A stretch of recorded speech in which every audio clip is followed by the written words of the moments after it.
বন্ধুরা, আমি মাফি। প্রতিদিন নতুন নতুন রহস্যময় মাফিয়া, হ্যাকার আর অবহেলার গল্প পেতে আমাদের চ্যানেলটি সাবস্ক্রাইব করে পাশে থাকবেন। তাড়াতাড়ি আসো। তোমাকে কতবার বললাম তুমি তাড়াতাড়ি আসবে, এরপরও কেন তুমি লেট করো প্রতিদিন? আসলে ম্যাডাম জ্যামে পড়ে গিয়েছিলাম, সেই জন্যই একটু লেট হয়ে গেছে। চলুন আমরা যাই, মিটিং শুরু হয়ে যাবে। এতক্ষণ আমি তোমার জন্য অপেক্ষা করছিলাম, এখন আমার জন্য একটু অপেক্ষা করো। আমি ভাবছিলাম তোমার আসতে লেট হবে, সেই জন্যই প্রস্তুতি নেইনি। এখন রেডি, চলো তাড়াতাড়ি বের হতে হবে। আয়াত আজকে শাড়ি পরে এসেছে। শুভ্র তখন খেয়াল করলো, কিন্তু কোনো কথা বলল না।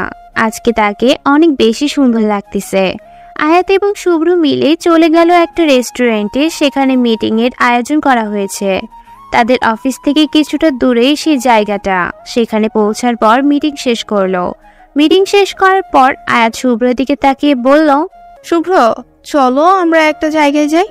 এই জায়গা থেকে একটু দূরে একটা অনেক সুন্দর পার্ক আছে, সেখানে আমরা দুজন যাই। একদম নিরিবিলি পরিবেশ। শুভ্র তখন অনেক বেশি অবাক হলো। তাকে নিয়ে পার্কে যেতে চাইছে, এর মানে কি? সে তার কর্মচারী, মালিকের সাথে কিভাবে পার্কে যাবে? তখন সে বলল, ম্যাডাম আমি আপনার কর্মচারী, আমাকে নিয়ে আপনি পার্কে যাবেন? ব্যাপারটা কি রকম দেখায়, তাই না?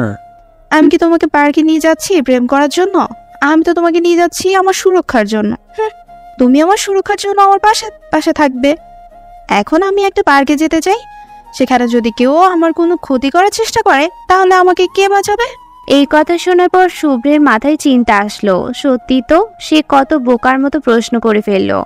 তখন সে আয়াতের দিকে তাকিয়ে বলল, সরি ম্যাডাম, আসলে আমি অনেক কিছু চিন্তা করে ফেলেছিলাম, ভুল হয়ে গেছে। চলুন তাড়াতাড়ি। হ্যাঁ, তুমি এখন অনেক বেশি চিন্তা করো। এসব চিন্তা করে কোনো লাভ নেই। আমি তোমাকে ওই কোম্পানির ব্যাপারটাতেও বলেছিলাম, তুমি আমার ব্যাপারে এত বেশি চিন্তা করতে হবে না। তুমি নিজের কাজ সম্পর্কে চিন্তা করো।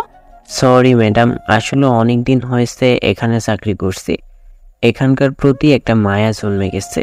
এই জন্য এখানে কিছু হয়ে যাবে এটা আমি মেনে নিতে পারি না, প্রতিবাদ করতে শুরু করি। তবে এখন সেটা বাদ দিতে হবে। আচ্ছা, সেটা না হয় পরে বাদ দিবে, এখন তো চলো।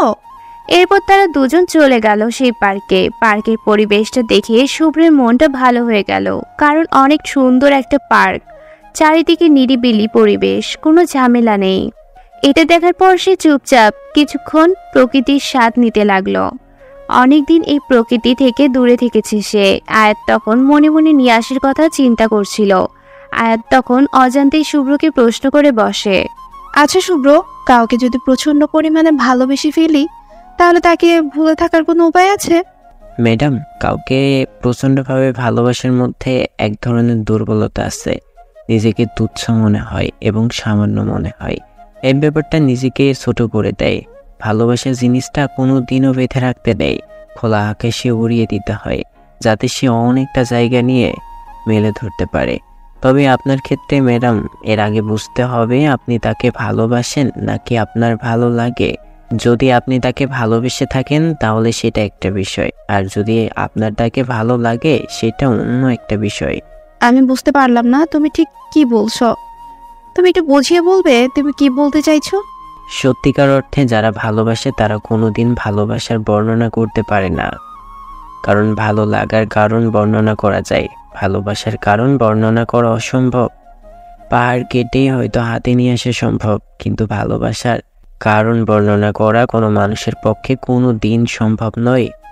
যদি কাউকে পছন্দ করার পিছনে তার কোনো বিশেষ কোনো উদ্দেশ্য থাকে বা গুণ চোখে পড়ে, তাহলে সেটা ভালোবাসা নয়, সেটা ভালো লাগা। সেই কোনটা আপনার ভালো লাগে তাই বলছেন ভালোবাসেন, এটাকে ভালো লাগা বলে, ভালোবাসা বলে না। আপনি জানেন তার সেই গুণটা আপনার কাছে ভালো লাগে, সেই জন্যই তাকে আপনি ভালোবাসছেন। হয়তো কারোর রূপ দেখে আপনি ভালোবাসলেন, তার মানে তার রূপের প্রেমে আপনি পড়েছেন। আপনার ভালো লাগার পিছনে তার রূপের ভূমিকা পালন করেছে। কিন্তু যখন রূপ সীমিত হয়ে যাবে, সে বৃদ্ধ হয়ে যাবে, তার রূপ যৌবন সবকিছু ঝরে পড়ে যাবে, তখন কি হবে? তখন তো সেই গুণগুলো আপনার চোখের সামনে থেকে সরে যাবে। তখন দেখবেন আপনার তাকে ভালো লাগে না। আপনি নতুন কাউকে খুঁজতে মরিয়া হয়ে পড়েছেন। হয়তো আপনার পরিস্থিতি আপনাকে নতুন কাউকে খুঁজে দিবে না, কিন্তু ওই মানুষটার সাথেও থাকতে আপনার ভালো লাগবে না, তার সাথে ভালো থাকতে পারবেন না, অশান্তি শুরু হবে। কিন্তু ভালোবাসা হচ্ছে এমন একটা জিনিস যেটার কারণ বর্ণনা করা যায় না। কাউকে ভালোবাসার জন্য তার মধ্যে কোনো বিশেষ গুণ থাকার প্রয়োজন হয় না। তাকে ভালোবাসার পিছনে তার প্রতিটা জিনিস আপনার ভালো লাগতে হবে।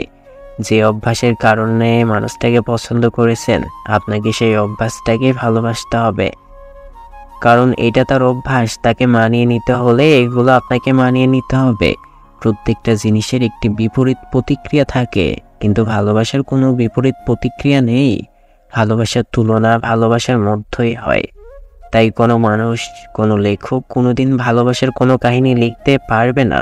লেখকের কাছে হয়তো বইয়ের সমাহার থাকবে, তার কাছে হয়তো অনেক শব্দ থাকবে সুন্দর সুন্দর, কিন্তু সেই শব্দের মধ্যে ভালোবাসার অনুমান সে কোনোদিন করতে পারবে না। এটা আমি বিশ্বাস করি, আপনি বিশ্বাস না করলেও এটা কঠিন বাস্তবতা। সত্যি শুভ্র, তোমার কথার মধ্যে আলাদা একটা মায়া কাজ করে। আমি বুঝতে পারি না তুমি এত সুন্দর করে কিভাবে কথা বলতে পারো। আমি তো তোমার মতো কথা বলতে পারি না। তুমি বলেছিলে তুমি ঠিক মতো লেখাপড়া করতে পারো নি, কিন্তু তোমার অবস্থা দেখে তো মনে হচ্ছে তুমি অনেক মেধাবী ছিলে। ম্যাডাম, এটা বাস্তবতা দিয়েই বিচার করতে হয়, এটা মেধা দিয়ে বিচার করতে হয় না। বাস্তবতা দেখেই শিখতে হয়।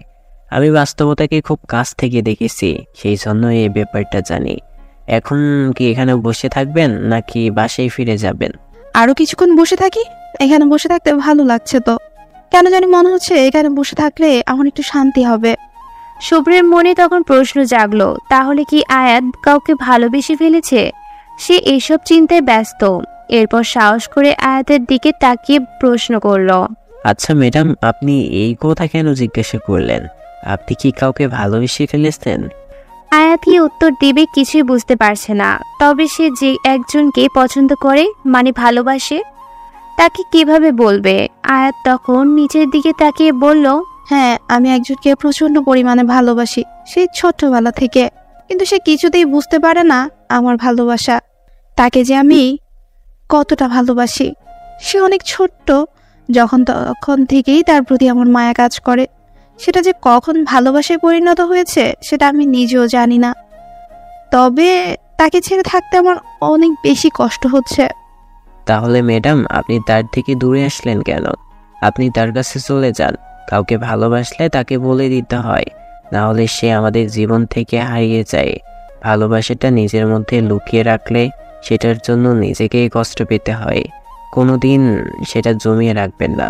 যদি আপনি তাকে ভালোবাসেন, ভালোবাসার কথা বলেন, তাহলে সে বুঝবে আপনি তাকে ভালোবাসেন।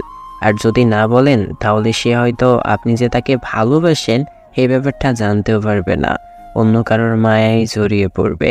তাই অন্য কারোর মায়ায় জড়িয়ে পড়ার আগে তাকে নিজের করে নিন।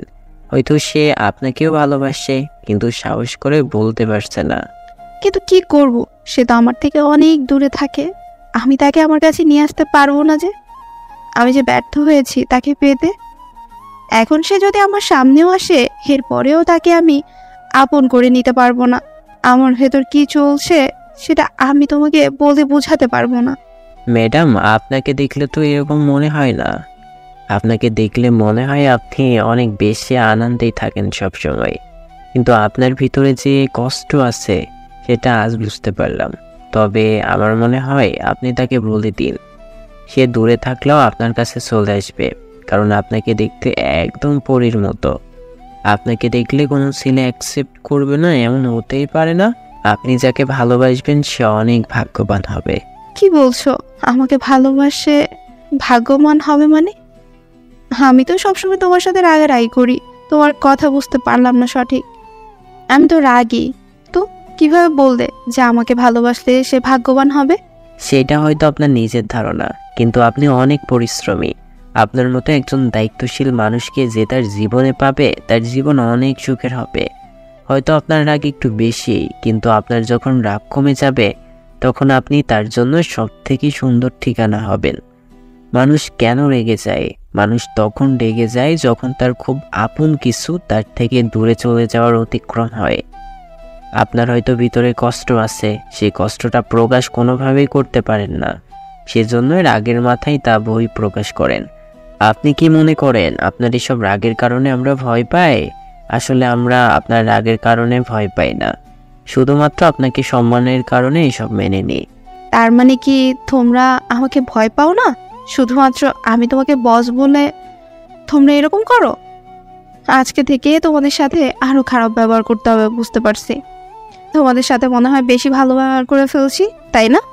শুভ্র তখন আবেগের ঠেলায় কি বলেছে কিছু বুঝতে পারেনি। এখন যে নিজের উপরে সেটা পড়ে যাচ্ছে এটা সে খুব ভালো করে বুঝতে পারছে। শুভ্র যে কিছু বলতে যাবে তার সুযোগ নেই। আয়াত গিয়ে গাড়িতে উঠে বসলো। শুভ্র পিছন পিছন আয়াতের গাড়ির সামনে দাঁড়ালো। আয়াত তখন তার দিকে গম্ভীর একটা দৃষ্টিতে তাকিয়ে বলল, মিস্টার শুভ্র, আপনাকে এখন আপনার বাসায় যেতে হবে। অফিসের সময় শেষ, আপনি আপনার বাসায় চলে যান। এখন আপনার এখানে কোনো প্রয়োজন নেই। আর আমার গাড়িতে করে ততক্ষণ চলতে পারবেন যতক্ষণ পর্যন্ত আপনার অফিসের কার্যক্রম আছে, কিন্তু অফিসের বাইরে আপনার সাথে আমার এক গাড়িতে চলা সম্ভব না। তাই আপনি আপনার জন্য আলাদা ব্যবস্থা করে নিন। ম্যাডাম, এইটা কিন্তু কথা ছিল না। আপনি আমাকে এখানে নিয়ে এসেছেন, আমি কি আসতে চাইছিলাম নাকি? আপনি তো আমাকে বললেন যে আপনার সুরক্ষার জন্য এখানে আসব, তাহলে কেন কে ফেলে রেখে চলে যেতে চাইছেন? আমি এখন এখান থেকে কিভাবে যাব? সেটা আপনার ব্যাপার। আপনি যদি হেঁটে যেতে চান তাহলে হেঁটে চলে যান, কিন্তু আমি আপনাকে নিতে পারবো না আমার গাড়িতে করে। এখন আপনি চলে যান, ড্রাইভার গাড়ি টান দাও। ড্রাইভার তখন গাড়ি নিয়ে চলে গেল। শুভ্র তখন বোকার মতো সেখানে তাকিয়ে থাকলো। কি করবে কিছু বুঝতে পারছে না। তার সাথে এরকম কিছু হয়ে যাবে সে কল্পনা করতে পারেনি। সে তখন আস্তে আস্তে তার বাসার দিকে যেতে শুরু করলো। কিছুক্ষণ পর একটা রিক্সা পেয়ে গেল, সেটাতে করে যেতে শুরু করলো। ওদিকে আয়াত নিজের বাসায় যাওয়ার পর শুধু হাসতিছে। তার আম্মু এটা দেখার পর বলল, কি হয়েছে আয়াত, এভাবে হাসতেছিস কেন? আম্মু আর বলো না তো, শুভ্রকে আজকে যা বোকা বানিয়েছি। ওকে নিয়ে গিয়েছিলাম একটা পার্কে মিটিং থেকে আসার সময়। এরপর তাকে সেখানে ফেলে রেখে আমি গাড়ি নিয়ে চলে এসেছি। সে সময় যদি তুমি মুখের অবস্থা দেখতে তাহলে তুমিও হাসতে। যাই হোক, ছেলেটার সাথে এরকম করা একদম ঠিক হয়নি। ছেলেটা কত দায়িত্বশীল, কত পরিশ্রম করে, কিন্তু তুই এভাবে ছেলেটার সাথে মজা করলি। সে যদি এটাকে সিরিয়াস ভেবে নিয়ে নেয়? আচ্ছা আম্মু, ওসব বাদ দাও তো, আমার অনেক বেশি খিদে পেয়েছে। তুমি আমার জন্য খাবারের ব্যবস্থা করো, আমি যাই গিয়ে রুমে ফ্রেশ হয়ে আসি। আয়াতের আম্মু তখন তার মেয়ের কাছে আসেন। মেয়ের কপালে চুমু দিয়ে মেয়েকে জড়িয়ে ধরেন। আয়াত তখন তার মায়ের এরকম ব্যবহার দেখে কিছুটা অবাক হয়ে গেল। তখন আয়াতের আম্মু বললেন, আমার মেয়েটা কত বড় হয়ে গেছে, কত দায়িত্ব নিতে শিখে গেছে। আমি আমার মেয়েটাকে নিয়ে কত চিন্তায় ছিলাম, কিন্তু আমার মেয়েটা যে কত দায়িত্বশীল হয়ে যাবে সেটা আমি কোনো দিন কল্পনা করিনি। আম্মু, সময় আমাদেরকে অনেক কিছু শিখিয়ে দেয়। সময়ের সাথে সাথে আমাদের নিজেদেরকে পরিবর্তন করতে হয়। তুমি কোনো চিন্তা করো না, বাবার সাথে যারা অন্যায় করেছে সবার প্রতিশোধ আমি নিব। একে একে আমাকে শুধু একটু সময় দাও প্লিজ। তবে যেভাবে সবকিছু তাদের কাছ থেকে কেড়ে নিয়ে এসেছি ঠিক সেভাবে আস্তে আস্তে তাদের কাছ থেকে প্রতিশোধটাও নিব। তুমি শুধু আমার জন্য দোয়া করো, তোমার মেয়ে তোমার সব স্বপ্ন পূরণ করবে। তুমি কোনো চিন্তা করো না মা। হ্যাঁ মা, আমি কোনোদিন কল্পনাও করিনি তুই এত বড় একটা জায়গায় চলে যাবি। তবে তুই খুব সাবধানে থাকবি। এখন পৃথিবীতে একমাত্র আপনজনই তুই। তোকে ছাড়া আমার আর কোনো কিচ্ছু ভালো লাগে না। তোর বাবা চলে যাওয়ার পর থেকে আমি তো একদম অসহায় হয়ে পড়েছি। আচ্ছা আম্মু, কেন এসব কথা বারবার বলো বলো তো? তোমার এসব কথা শুনলে আমার কষ্ট হয়। আমার কেন জানি মনে হয় আমি তোমাকে সুখে রাখতে পারছি না। তুমি এসব কথা বাদ দাও, তাড়াতাড়ি খাবারের ব্যবস্থা করো। আচ্ছা ঠিক আছে, তুই রুমে গিয়ে ফ্রেশ হয়ে আয়। আমি রুমের মধ্যে দাঁড়িয়ে হাসছি। ছেলেটা একটু অদ্ভুত রকমের, সবসময় কিরকম করে যেন কথা বলে।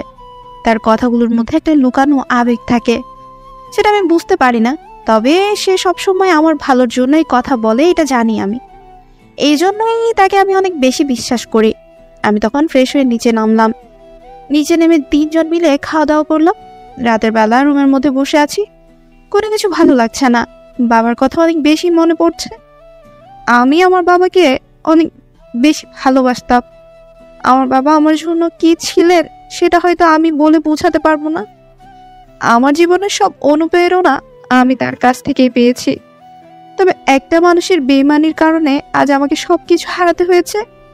আমার বাবাকে আমার বাবার বন্ধু মেরে ফেলেছে। রুমের মধ্যে শুয়ে আছি, বালিশের নিচ থেকে ছবিটা বের করলাম। এই ছবিটা হচ্ছে আমার এক প্রিয় মানুষের, যাকে আমি ছোটবেলায় ভালোবেসে ফেলেছিলাম। আমার বাবা ছিলেন আরিফ চৌধুরী, এই শহরের সবচেয়ে নামকরা একজন ব্যবসায়ীদের মধ্যে, এবং তার সবচেয়ে বিশ্বস্ত এবং কাছের বন্ধু ছিলেন আশরাফ খান। তাদের বন্ধুত্বের কথা সবাই জানে। দিনের পর দিন তারা ব্যবসা করে গেছেন, তাদের উপর কেউ কোনোদিন উঠতে পারেনি। সবসময় এসকে গ্রুপ এবং চৌধুরী গ্রুপ একে অপরের ঘাড়ে নিঃশ্বাস ফেলত। তাদের বন্ধুত্বের কথা এই শহরে সবাই জানে, কিন্তু হঠাৎ করে তিনি আমার বাবার সাথে বেইমানি করেন। ছোটবেলায় আমি তাদের বাসায় সবসময় যেতাম। তিনি আমাকে অনেক বেশি ভালোবাসতেন, তবে সেটা যে অভিনয় করতেন তা এখন আমি বুঝতে পারছি। তাই একটা ছেলে ছিল নিশান, অনেক দুষ্ট। তার কথা আমার এখনো মনে পড়ে। আমার থেকে বয়সে 1 বছরের ছোট, শুধু আমার সাথেই পড়ে থাকতো, খেলা করতো সবসময়। আমিও তাকে আস্তে আস্তে পছন্দ করে ফেলি। তখনও নিশান ভালোবাসা শব্দটার মানে বুঝতো না। ক্লাস 7-এ পড়তাম দুজন। আমি ইচ্ছা করে 1 বছর পরীক্ষা দেইনি, শুধুমাত্র তার সাথে পড়বো বলে। কিন্তু 8-এ ওঠার পর তার বাবা হঠাৎ করে জানালেন ওকে পাঠিয়ে দিবেন আমেরিকাতে ওনার বড় মেয়ের কাছে। আমার কোনো ভাই বোন নেই। আমার মা বিয়ের পর হঠাৎ করে অসুস্থ হয়ে পড়েন। বিয়ের প্রায় 10 বছর পর আমার জন্ম হয়েছিল, কিন্তু নিশানের বড় একটা বোন ছিল, তার বিয়ে হয়ে গেছিল। নিশানের মা মারা গেছে যখন সে ক্লাস 5-এ পড়তো। কত কান্না করেছিল। আমি তার কান্না দেখে তার পাশে বসে কান্না করেছি। সে না খেয়েছিল, আমিও না খেয়েছিলাম। কিন্তু রিয়া আপুর বিয়ে হয়ে যাওয়ার পর ওনার স্বামী ওনাকে নিয়ে চলে যান আমেরিকাতে। আশরাফ সাহেব ওনার কাছে আমেরিকা পাঠিয়ে দেন নিশানকে। তখন নিশান যেতে চাইল না, কান্না করছিল অনেক। আমিও তার সাথে যেতে চেয়েছিলাম, কিন্তু বাবা আমাকে যেতে দেননি। আর চলে যাব বললেই তো আর যাওয়া হয় না। তখন কষ্ট কতটা হয়েছিল আমার, সেটা আমি এখনো কল্পনায় অনুভব করতে পারি। এখনো সেই দিনের কথা মনে হলে আমার চোখ বেয়ে জল গড়িয়ে পড়ে। এরপর তার সাথে আমার মাঝে মাঝে কথা হতো, কিন্তু তার কাছে কোনো ফোন ছিল না। তার বোনের ফোনে ফোন করতে হতো। আমার কাছেও কোনো ফোন ছিল না। বাবা বাসায় আসলে বাবার ফোন দিয়ে ফোন করতাম। এভাবে দিন চলছিল। এভাবে দেখতে দেখতে প্রায় 2 বছর কেটে যায়। তাকে ছাড়া আমার দিনগুলো অনেক কষ্টে কাটছিল।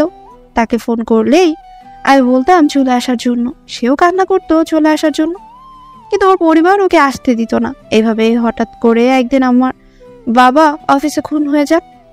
আমি বেহুশ হয়ে গিয়েছিলাম আমার মাকে জড়িয়ে ধরে। আমি অনেক কান্না করেছিলাম। আমার বাবাকে কে বা কারা খুন করেছে সেটা কেউ জানতে পারে না। পুলিশ অনেক খোঁজ করেছে, কিন্তু কেউ জানতে পারেনি। আশরাফ সাহেব এসে আমাদের পাশে দাঁড়ানোর চেষ্টা করলেও আমরা তাকে দূরে সরিয়ে দিয়েছি, কারণ তিনি অভিনয় করে আবার আমাদেরকে শেষ করে দেওয়ার জন্য হয়তো পাশে আসতে চেয়েছিলেন। কারণ যেদিন বাবার মৃত্যু হয় সেদিন দুপুরে আমাদের সাথে দেখা করতে আসেন তিনি। আমাদের পুরনো ম্যানেজার, উনি তখন আমাদের কাছে এসে বলেছিলেন, স্যারের যখন মৃত্যু হয় তখন আমি সেখানেই ছিলাম। আমি স্পষ্ট দেখেছি আশরাফ খান স্যারকে খুন করেছেন। তাদের মধ্যে টাকা নিয়ে কিছু একটা সমস্যা হয়েছিল, সেই জন্য আশরাফ খান আমার চোখের সামনে স্যারকে মেরে ফেলেছে। আমাকে হুমকি দিয়ে গেছে যদি আমি সত্যি কথা কাউকে বলি তাহলে আমাকেও মেরে ফেলবে। কি বলছেন আঙ্কেল? এটা কিভাবে সম্ভব? আশরাফ আঙ্কেল বাবাকে কেন মারবেন? এটা তো কোনোদিন সম্ভব নয়। আমরা এটা বিশ্বাস করি না। আঙ্কেল বাবাকে অনেক বেশি ভালোবাসেন।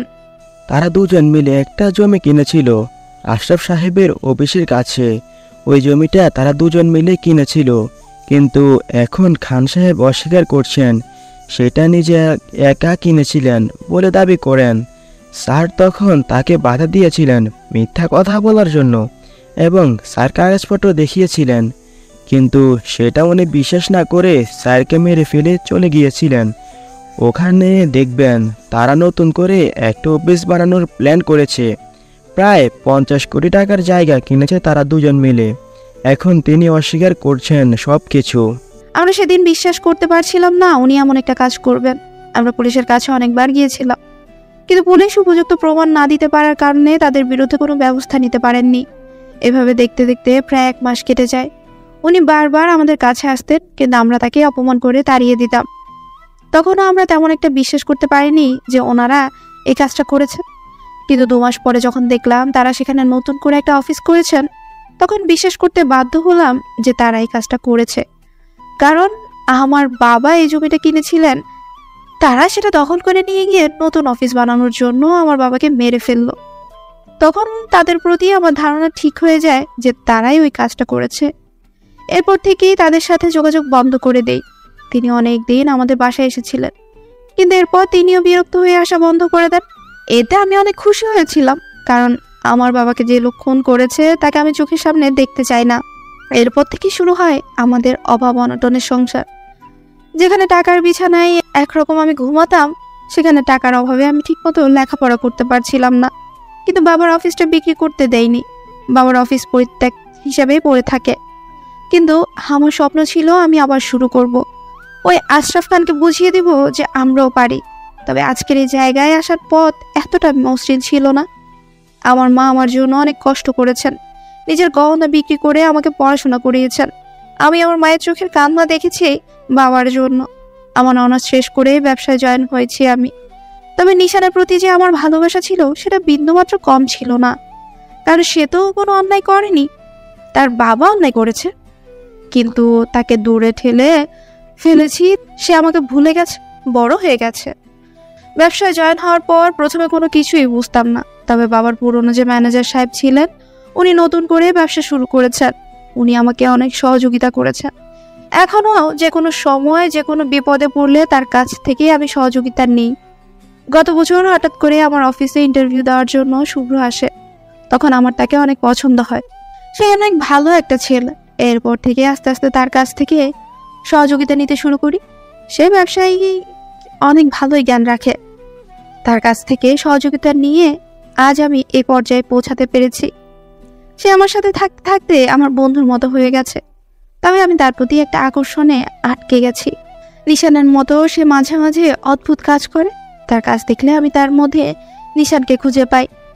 জানি না আমার মাকে কতটা খুশি করতে পেরেছি, তবে আমি আমার সর্বোচ্চ চেষ্টা করেছি আমার মায়ের দুঃখগুলোও ভুলিয়ে দেওয়ার জন্য। কিন্তু আমি জানি সেটা বাবার মতো করে সম্ভব নয়, কিন্তু আমি চেষ্টা করেছি আমার সর্বোচ্চ দিয়ে। হয়তো আমি তাকে বাবার মতো কোনোদিন সুখী করতে পারবো না, কারণ বাবা আমাদের জীবনে কি ছিলেন সেটা হয়তো আমরা বলে বোঝাতে পারবো না।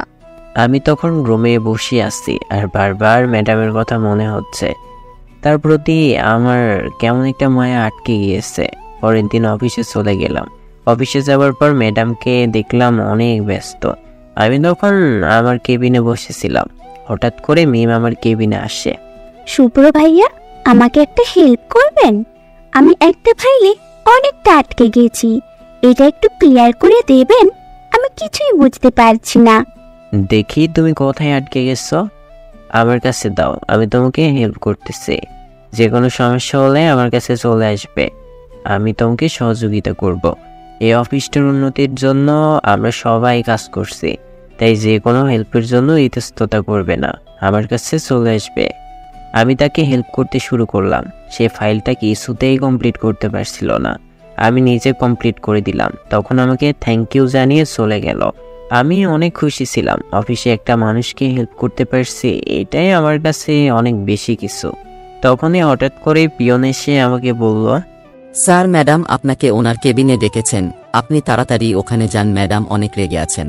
এই কথা শোনার পর আমার কিছুটা ভয় হতে লাগলো। হঠাৎ করে ওনার সমস্যা হয়েছে কি? আমি তখন চলে গেলাম তার কেবিনে। যাওয়ার পরে দাঁড়িয়ে আছে অনেকক্ষণ।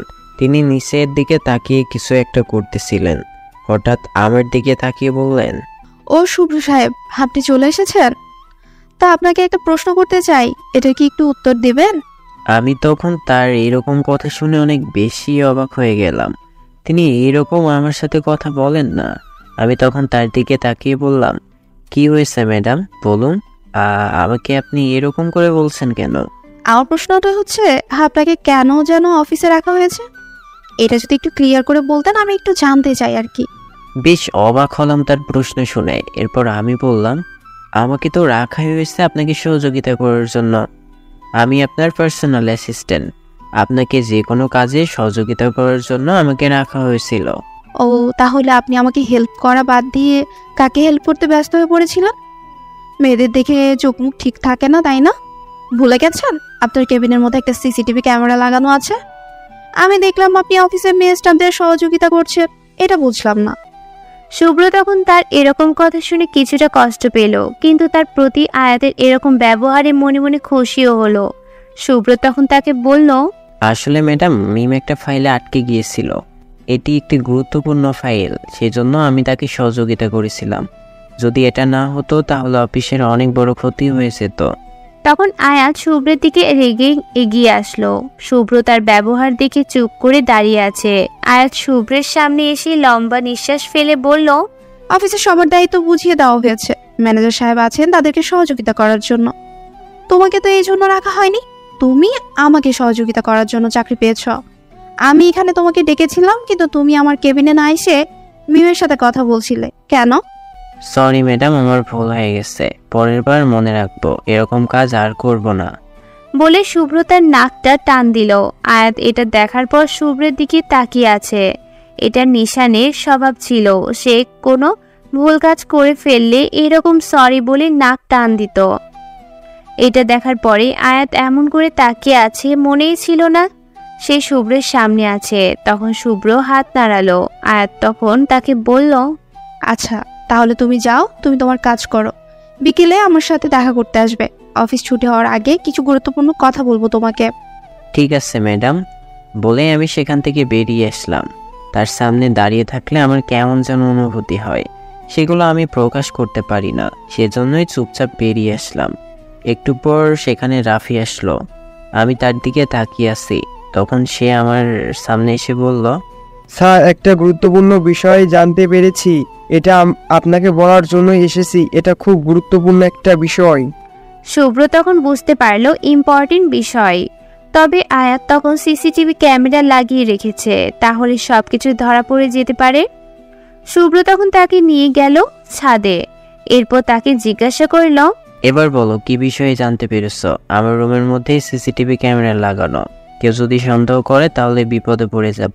বলো কি বিষয়ে জানতে পেরেছো? স্যার, অদ্ভুত করা তথ্য হলেও সত্যি, এখানকার যে ম্যানেজার সাহেব আছেন তিনি আমাদের সব কিছুই অন্যর কাছে পাচার করে দিচ্ছেন। আমাদের যত নতুন নতুন ডিজাইন আছে সব কিছুই তিনি ইমরান সাহেবের কোম্পানিতে পাঠিয়ে দিচ্ছেন। এই কথা শোনার পর আমার মনে হলো সেই পুরনো ম্যানেজারের কথা, যিনি ম্যাডামের বাবার পার্সোনাল ম্যানেজার ছিলেন। তিনি নতুন কোম্পানি করেছেন। ম্যাডাম সবসময় তার কাছ থেকে সহযোগিতা নিতে থাকেন। ইমরান সাহেবের মাঝে মাঝে এখানে আসেন, তবে এই ম্যানেজার কেন তার কাছে সব কিছু পাঠিয়ে দিচ্ছে? ম্যানেজার সাহেবের কর্মকাণ্ড আমিও অনেকদিন ধরে লক্ষ্য করছি। তার কাজের মধ্যে কোনো ঝামেলা আছে। তুমি একটু তার উপরে নজর রাখবে, সে কি করে, কোথায় যায়, সব কিছু আমার কাছে এসে জানাবে, যাতে তোমার চোখের আড়ালে কিছু করতে না পারে। ওকে স্যার, আপনি কোনো চিন্তা করবেন না, ম্যানেজারের সব কিছুই আমি দেখে নিব।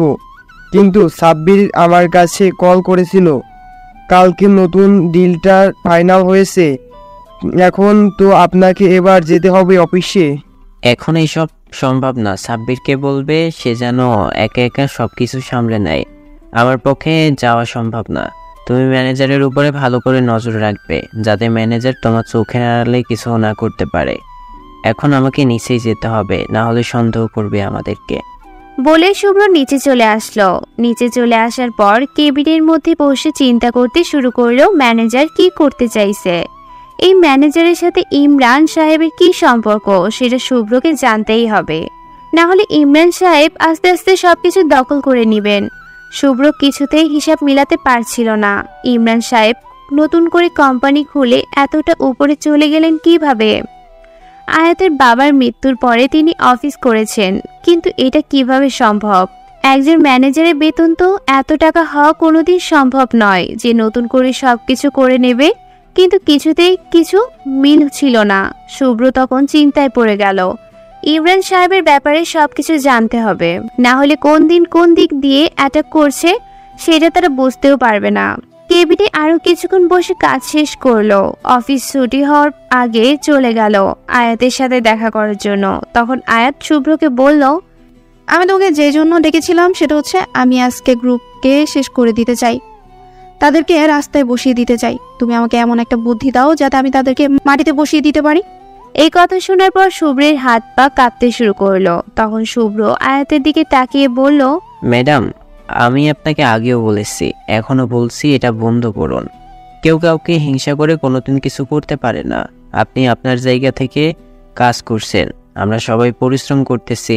একদিন আপনিও এমন একটি জায়গায় যাবেন, সেটা কেউই কল্পনা করতে পারবে না। কিন্তু আপনি কেন অন্যের অফিসকে হিংসা করবেন? তারা আমার চিরশত্রু, তাদেরকে শেষ করে দিতে হবে, না হলে আমি কোনোদিন কিছু করতে পারবো না। তারা যতদিন আমার সামনে থাকবে ততদিন আমার শান্তি নেই, তাই তাদেরকে শেষ করে দিতে হবে। এই ব্যাপারে আমি আপনাকে কোনো সহযোগিতা করতে পারবো না, কারণ আমি কোনো অন্যায় কাজের সাথে নিজেকে জড়িয়ে দিতে পারবো না। আপনি এটা অন্যায় করছেন। আপনি যদি আমাকে চাকরি থেকে বেরো করে দেন, এরপরেও আমি এই কথাই বলবো। এর মধ্যে সেখানে ইমরান সাহেব ঢুকলেন। শুভ্র বুঝতে পারল কেন আয়াত এই কথাটা বলতেছিল এতক্ষণ। নতুন করে আয়াতকে কোনো বুদ্ধি দিয়ে যাবেন সেজন্য চলে এসেছেন ইমরান সাহেব। শুভ্র কোনো কথা বলল না, চুপচাপ দাঁড়িয়ে আছে। ইমরান সাহেব ভিতরে ঢোকার পর প্রথমে শুভ্রের দিকে তাকালেন, এরপর উনি চেয়ারে বসে আয়াতের সাথে কথা বলতে শুরু করলেন। আয়াত মা, কেমন আছো? আমি তোমার কাজ দেখে অনেক বেশি খুশি হয়েছি। আমি বিশ্বাস করতে পারছি না তুমি এত তাড়াতাড়ি কিছু একটা করতে পারবে। ভেবেছিলাম স্যারের মৃত্যুর পর এই অফিসটা বন্ধ হয়ে যাবে, কিন্তু তুমি নতুন করে সব কিছু শুরু করলে, এটাই অনেক বড় একটা বিষয়। আঙ্কেল, আপনি যদি সহযোগিতা না করতেন তাহলে এটা কোনোদিনও সম্ভব হতো না। আপনার সহযোগিতার কথা আমি কোনোদিন ভুলবো না। আপনি আমার বাবাকে যেমন সহযোগিতা করেছেন, এখন আমাকেও সহযোগিতা করছেন। আপনি পাশে থাকলে আমি যে কোনো কিছু করতে পারি। ওই এসকে গ্রুপকে আমি একদিন শেষ করে দিব। আপনি কোনো চিন্তা করবেন না আঙ্কেল। আপনি কি নতুন কোনো একটা প্ল্যান করেছেন? আমাকে বলেন কি করতে হবে। আমি ওই এসকে গ্রুপকে শেষ করে দেওয়ার জন্য যে কোনো কিছু করতে প্রস্তুত আছি। আমি নতুন একটা বুদ্ধি বানিয়েছি, সেটা তোমাকে বলার জন্য এখানে চলে আসলাম। কিন্তু আমি যেটা তোমাকে পার্সোনালি বলতে চাই, তুমি একটু বাইরে যাও তো শুভ্র। আপনি শুভ্রের সামনেই আমাকে বলতে পারেন আঙ্কেল, কোনো চিন্তা করবেন না। ও আমার অনেক বিশ্বস্ত একজন লোক, তাই আপনি নিশ্চিন্তে মনেই আমাকে সব বলতে পারেন। তাহলে শোনো, এসকে গ্রুপের নতুন একটা প্রজেক্ট চালু হয়েছে। আমি যতদূর খবর পেয়েছি, সেখানে নতুন করে অনেক প্রোডাক্ট তৈরি করা হচ্ছে। এই সবগুলো প্রোডাক্টের ডিজাইন আমি নিয়ে চলে এসেছি। ওখানে আমার লোকজন কাজ করতেছে। যা হবে সব কিছু আমি খবর পেয়ে যাই, তাই কোনো চিন্তা করবে না। ওই প্রোডাক্টগুলো বাজারে আসার আগেই ওরকম প্রোডাক্ট আমরা বাজারে নিয়ে আসব। তখন তাদের প্রোডাক্ট চলবে না, আমরা সব কম দামে বিক্রি করে দিব। তখন তারা একদম রাস্তায় বসে যাবে। এত টাকা ইনভেস্ট করেছে, সব কিছু জলে চলে যাবে। এই কথা শোনার পরেই শুভ্র ইমরান সাহেবের দিকে তাকিয়ে আছে। এসকে গ্রুপের অফিসের মধ্যে কাকে পাঠিয়ে দিয়েছে সেটা জানতে হবে, কিন্তু শুভ্র কোনো কথা বলল না। আয়াত তখন তার দিকে তাকিয়ে বলল, তাহলে আপনি এখন কি করতে চাইছেন? আমি কি প্রোডাক্ট বানানো শুরু করব নতুন করে, নাকি আপনি শুরু করবেন? আমি চাইছিলাম কি, আমাদের ওখানে একটা টাকা পয়সার সমস্যা আছে। তুমি যদি টাকা দাও তাহলে আমি আমার কোম্পানিতে সেগুলো চালু করব। হলে তোমার কাছেও আমি সেগুলো পাঠিয়ে দেব। আচ্ছা ঠিক আছে, চিন্তা করবেন না আঙ্কেল, আমি কালকের ভেতর আপনাকে টাকা পাঠিয়ে দিচ্ছি। কোনো মতেই যেন তারা আমাদের আগে সেই প্রোডাক্টগুলো বাজারে নিয়ে না আসতে পারে, এটার ব্যবস্থা করুন। এরপর ইমরান সাহেব চলে গেলেন। শুভ্র অনেক চিন্তায় পড়ে গেল, কি বলবে তাকে। এখন বুঝিয়েও কোনো কিছু করতে পারবে না। অনেক চিন্তার মধ্যে আছে যে করেই হোক, এখন তাকে কিছু একটা করতেই হবে। শুভ্র তখন তাড়াতাড়ি বেরিয়ে গেল। বেরিয়ে গিয়ে সাব্বিরের কাছে কল করলো। সাব্বির তখন শুভ্রকে বলল, আপনি এসব কি বলছেন স্যার? এরকম কে করে থাকবে? আমি অবশ্যই খুঁজে বের করতেছি কারা এই কাজ করছে, তাদেরকে আমি শেষ করে দিব। আপনি কোনো চিন্তা করবেন না। যত তাড়াতাড়ি সম্ভব সাব্বির ওদেরকে শেষ করে দাও, না হলে আমাদের উপরেই বিপদ চলে আসবে। যত তাড়াতাড়ি সম্ভব সবকিছু শেষ করো, না হলে আমরা ধরা পড়ে যাব। আপনি নিশ্চিন্তে থাকেন, আপনাকে চিন্তা করতে হবে না। ওরা কিছুই করতে পারবে না। আমি আজকের ভিতরেই ওদেরকে খুঁজে বের করে শেষ করে দিচ্ছি। এরপর আপনি যেভাবে বলেছেন ঠিক সেভাবেই করব। শুভ্র তখন ফোনটা রেখে দিল। অনেক চিন্তা হচ্ছিল কাজটা সাব্বির করতে পারবে কিনা, কিন্তু তার উপর শুভ্রের বিশ্বাস আছে। এরপর শুভ্র আয়াতের কাছে চলে আসলো। আয়াত শুভ্রকে বিভিন্ন জিনিস বোঝাতে শুরু করলো, কিন্তু শুভ্রের মাথায় আজকে কোনো কিছু ঢুকছে না। একটা অস্থির চিন্তা তার মাথায় ঘুরে বেড়াচ্ছে। শুভ্র তখন অফিস থেকে ছুটি নিয়ে গিয়ে ইমরান সাহেবের ব্যাপারে খুঁজে নিতে শুরু করলো। তিনি কি করতে চাইছেন এবং কেন তিনি এই কাজটা করছেন সেটা শুভ্রকে জানতে হবে, না হলে পরে আয়াতের উপরে বিপদ আসবে। শুভ্র চায় না আয়াতের উপর কোনো নতুন করে বিপদ চলে আসুক। শুভ্র তখন ইমরান সাহেবের অফিসের একজন কর্মচারী রিয়াদকে কিডন্যাপ করে নিয়ে আসলো। তার সাথে আগেও শুভ্রের কথা হয়েছে, তাই তাকে হয়তো বুঝিয়ে শুভ্র সত্যিটা জেনে নিতে পারবে। রিয়াদ অনেক দিন থেকে ইমরান সাহেবের সাথে কাজ করছে। যদি তাকে দিয়ে কোনোভাবেই সত্যিটা বলাতে পারে তাহলে আমার আর কোনো বাধা থাকবে না। তবে রিয়াদকে ধরে যখন গাড়িতে করে নিয়ে চলে আসছিল তখন হঠাৎ করে শুভ্রের বাবা তার কাছে কল করলো। তোমাকে আমি বলছিলাম দেশে আসার কথা, কিন্তু তুমি দেশে না এসে এখন কি করছো? তুমি নাকি রিয়ার কাছ থেকে চলে এসেছো। বাবা বিশ্বাস করো, আমি ওখান থেকে চলে এসেছি কারণ আমার ওখান থেকে ভার্সিটি যেতে অনেক সময় লাগে, আর ওখানে কোনো ভালো ভার্সিটি নেই। সেজন্য আমি একটু দূরেই চলে এসেছি, মাঝে মাঝে গিয়ে তার সাথে দেখা করে আসবো। আমি কোনো কথা শুনতে চাই না, সে তোমাকে নিয়ে অনেক বেশি চিন্তায় আছে, তাই তুমি তার ওখানে চলে যাও। দরকার নেই ভালো ভার্সিটিতে পড়ার, যেখানে ছিলে সেটাই অনেক ভালো ভার্সিটি। তাই তোমার ব্যাপারে আমি কোনো রিস্ক নিতে চাই না, তুমি তাড়াতাড়ি ওখানে ফিরে যাও। বাবা তুমি কেন বুঝতে চাইছো না? পড়াশোনা না করলে জীবনে কি হবে? আমি একটু নিশ্চিন্তে পড়াশোনা করতে চাই, তোমরা একটু আমাকে শান্তি দিবা। আমি এখানে একটু শান্তি মতো পড়াশোনা করতে চাই, আর কিছুই চাই না। তোমরা প্লিজ আমাকে আর বাধা দিবে না। ঠিক আছে, আমি কতদিন থেকে অপেক্ষা করছি। সাব্বির কি একা সবকিছু সামলাতে পারবে নাকি? তোমাকে কতবার বললাম তোমার বন্ধু এখানে আছে, তুমি চলে আসো, এসে অফিসের দায়িত্ব বুঝে নাও। কিন্তু না, তোমার এতে মাথা ব্যথা নেই। একা পরের ছেলেটা আর কতটুকু করবে? আমি সাব্বিরকে ফোন করে সবকিছু বলে দিলাম, এরপরও কেন তুমি এরকম করছো? তুমি কোনো চিন্তা করো না, সাব্বির একা সবকিছু সামলাতে পারবে। ওকে আমি বলে দিয়েছি সবকিছু, তাই তুমি এসব বিষয়ে কোনো চিন্তা করো না। আমি আগামী বছর ফিরে আসবো। শুভ্র তার বাবার ফোন রেখে দিল, রিয়াদকে নিয়ে চলে আসলো একটা বাড়িতে। সেই বাড়িটা এখনো পুরনো বন্ধ বাড়ি। এখানে নিয়ে আসার পর রিয়াদের সামনে বসলো। কিছুক্ষণ পরে রিয়াদের জ্ঞান ফিরে আসলো, কারণ শুভ্র তাকে অজ্ঞান করে নিয়ে এসেছে। রিয়াদ তখন শুভ্রকে দেখে বেশ অবাক হয়ে গেল। শুভ্র তখন বলল, রিয়াদ তুমি ভয় পেও না, আমি তোমাকে মারার জন্য এখানে নিয়ে আসিনি। তোমাকে যদি বলতাম তুমি আমার সাথে আসো তাহলে তুমি আসতে না, সেই জন্যই তোমাকে জোর করে এখানে নিয়ে এসেছি।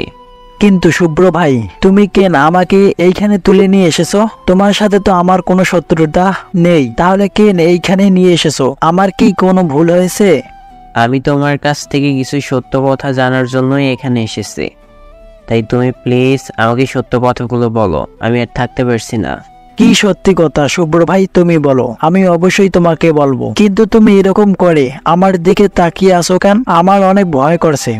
শুভ্র তখন তার সামনে গিয়ে বসলো, এরপর তাকে বলল, তুমি আমাকে শুভ নামে চিনলো, আমার আসল নাম শুভ নয়, নিশান খান। নাম শুনেছ হয়তো, আশরাফ খানের একমাত্র ছেলে আমি, সেই নিশান। আমাকে আমার বাবা ভয় পেয়ে বিদেশে পাঠিয়ে দিয়েছিল, দেশের শত্রু বেড়ে গিয়েছিল। বারবার বাবাকে এবং আরিফ আঙ্কেলকে মেরে ফেলার জন্য হুমকি দিচ্ছিল। যখন তারা সেটা সক্ষম না হয় তখন তাদের পরিবারের দিকে হাত বাড়ানোর প্ল্যান করে। তখন বাবা ভয় পেয়ে গিয়ে আমাকে আপুর কাছে পাঠিয়ে দিয়েছিল। আমি ফিরে এসেছি গত বছর, কিন্তু বাবা এ ব্যাপারে কিছুই জানেন না। আমার বন্ধু সাব্বির বর্তমান বাবার ব্যবসা দেখাশোনা করছে। বাবার বয়স হয়েছে, আমি মাঝে মাঝে অফিসে যাই, এই অফিসে কেউ জানে না। আমি সাব্বিরকে নিয়ে গোপনে সব কাজ করছি, অফিসের সব প্ল্যান আমার দ্বারাই হচ্ছে। কিন্তু আমি এখানে এসেছি আয়াতের ভুল ভাঙানোর জন্য। আমার বাবা তার বাবাকে খুন করেছে, এই বিষয়টা ইমরান সাহেব বলেছে আয়াতের কাছে। রিয়াদ তুমি আমাকে সত্যি কথা বলো, ইমরান সাহেব কি প্ল্যান করেছে, আর এইসবের পিছনে ইমরান সাহেবের হাত আছে কিনা? ভাই সত্যি বলছে, আমি এসবের কিছুই জানি না, আমাকে ছেড়ে দিন। আমি এসব কথা আপনাকে বলতে পারবো না, আমি কিছুই জানি না। তুমি আমাকে প্লিজ জোর করবে না। ইমরান হাসান যদি এই কথাটা জানতে পারে তাহলে আমাকে শেষ করে ফেলবে, তাই প্লিজ আমাকে ছেড়ে দাও। দেখো, আমি তোমার সাথে ভালো ব্যবহার করছি বলে ভেবো না যে আমি তোমার খারাপ কিছু করব না। তুমি আমাকে এই সত্যিটা বলে দাও যদি নিজের জীবন বাঁচাতে চাও, আর যদি মরতে চাও তাহলে চুপচাপ থাকো। নিজের জীবন বাঁচাতে চাইলে সত্যি কথা বলো, এখান থেকে ছেড়ে দিব। রিয়াদ কিছুতেই সত্য কথা বলতে চাইছিল না। শুভ্র তখন বন্দুক বের করলো। বন্দুক বের করে তার মাথায় ঠেকালো। তখন রিয়াদ শুভ্রের দিকে তাকিয়ে কান্না করতে শুরু করলো। শুভ্র তখন তাকে বলল, যদি এই বন্দুকের গুলি থেকে বাঁচতে চাও তাহলে সত্যি কথা বলে দাও, না হলে কিন্তু গুলি করে একদম শেষ করে দিব। আমাকে মারতে পারবে ভাইয়া তুমি, এতে আমার কোনো আপত্তি নেই। তুমি বিশ্বাস করো, আমি যদি সত্যি কথা বলি তাহলে আমার সবকিছুই শেষ হয়ে যাবে। ইমরান সাহেব আমার পরিবারের সবাইকে মেরে ফেলবে। তুমি কোনো চিন্তা করো না রিয়াদ, তোমার পরিবারের কিছুই হবে না। তুমি আর আমি ছাড়া এই ব্যাপারটা পৃথিবীর কেউ জানবে না। তাই তুমি আমাকে সব সত্যি কথা আমাকে বলো। ইমরান সাহেব কি এই কাজ করেছেন, নাকি এসবের পিছনে আরো অন্য কেউ জড়িয়ে আছে? রিয়াদ তখন অনেক ভয় পেয়ে গিয়েছিল। শুভ্র তখন তাকে বারবার বোঝাতে শুরু করলো। তখন সে শান্ত হলো। শুভ্রের দিকে তাকিয়ে বলল, আমাকে ক্ষমা করে দিবেন ভাই, আসলে আমিও এসবের সাথে জড়িয়ে, তবে আমি কাউকে খুন করিনি। আমি জানতাম কে খুন করেছে, সবকিছুই আমি জানি, কিন্তু টাকার কারণে মুখ বন্ধ করে রাখছিলাম। তোমার বাবার সাথে সবাই বেইমানি করেছে, যেরকম বেইমানি করেছে আরিফ সাহেবের সাথে। আসলে আরিফ সাহেব এবং তোমার বাবা মিলে এমন ভাবে ব্যবসা করেছিলেন যার ফলে অন্য কোনো কোম্পানি তাদের উপর যেতে পারছিল না এবং তারা কোটি কোটি টাকা ইনকাম করেছিলেন। এটা দেখার পর ইমরান সাহেব শান্তিতে পারছিল না, কারণ তিনি নিজেই কিছু একটা করতে চেয়েছিলেন, কিন্তু সবকিছুতেই করতে পারছিলেন না টাকার অভাবে।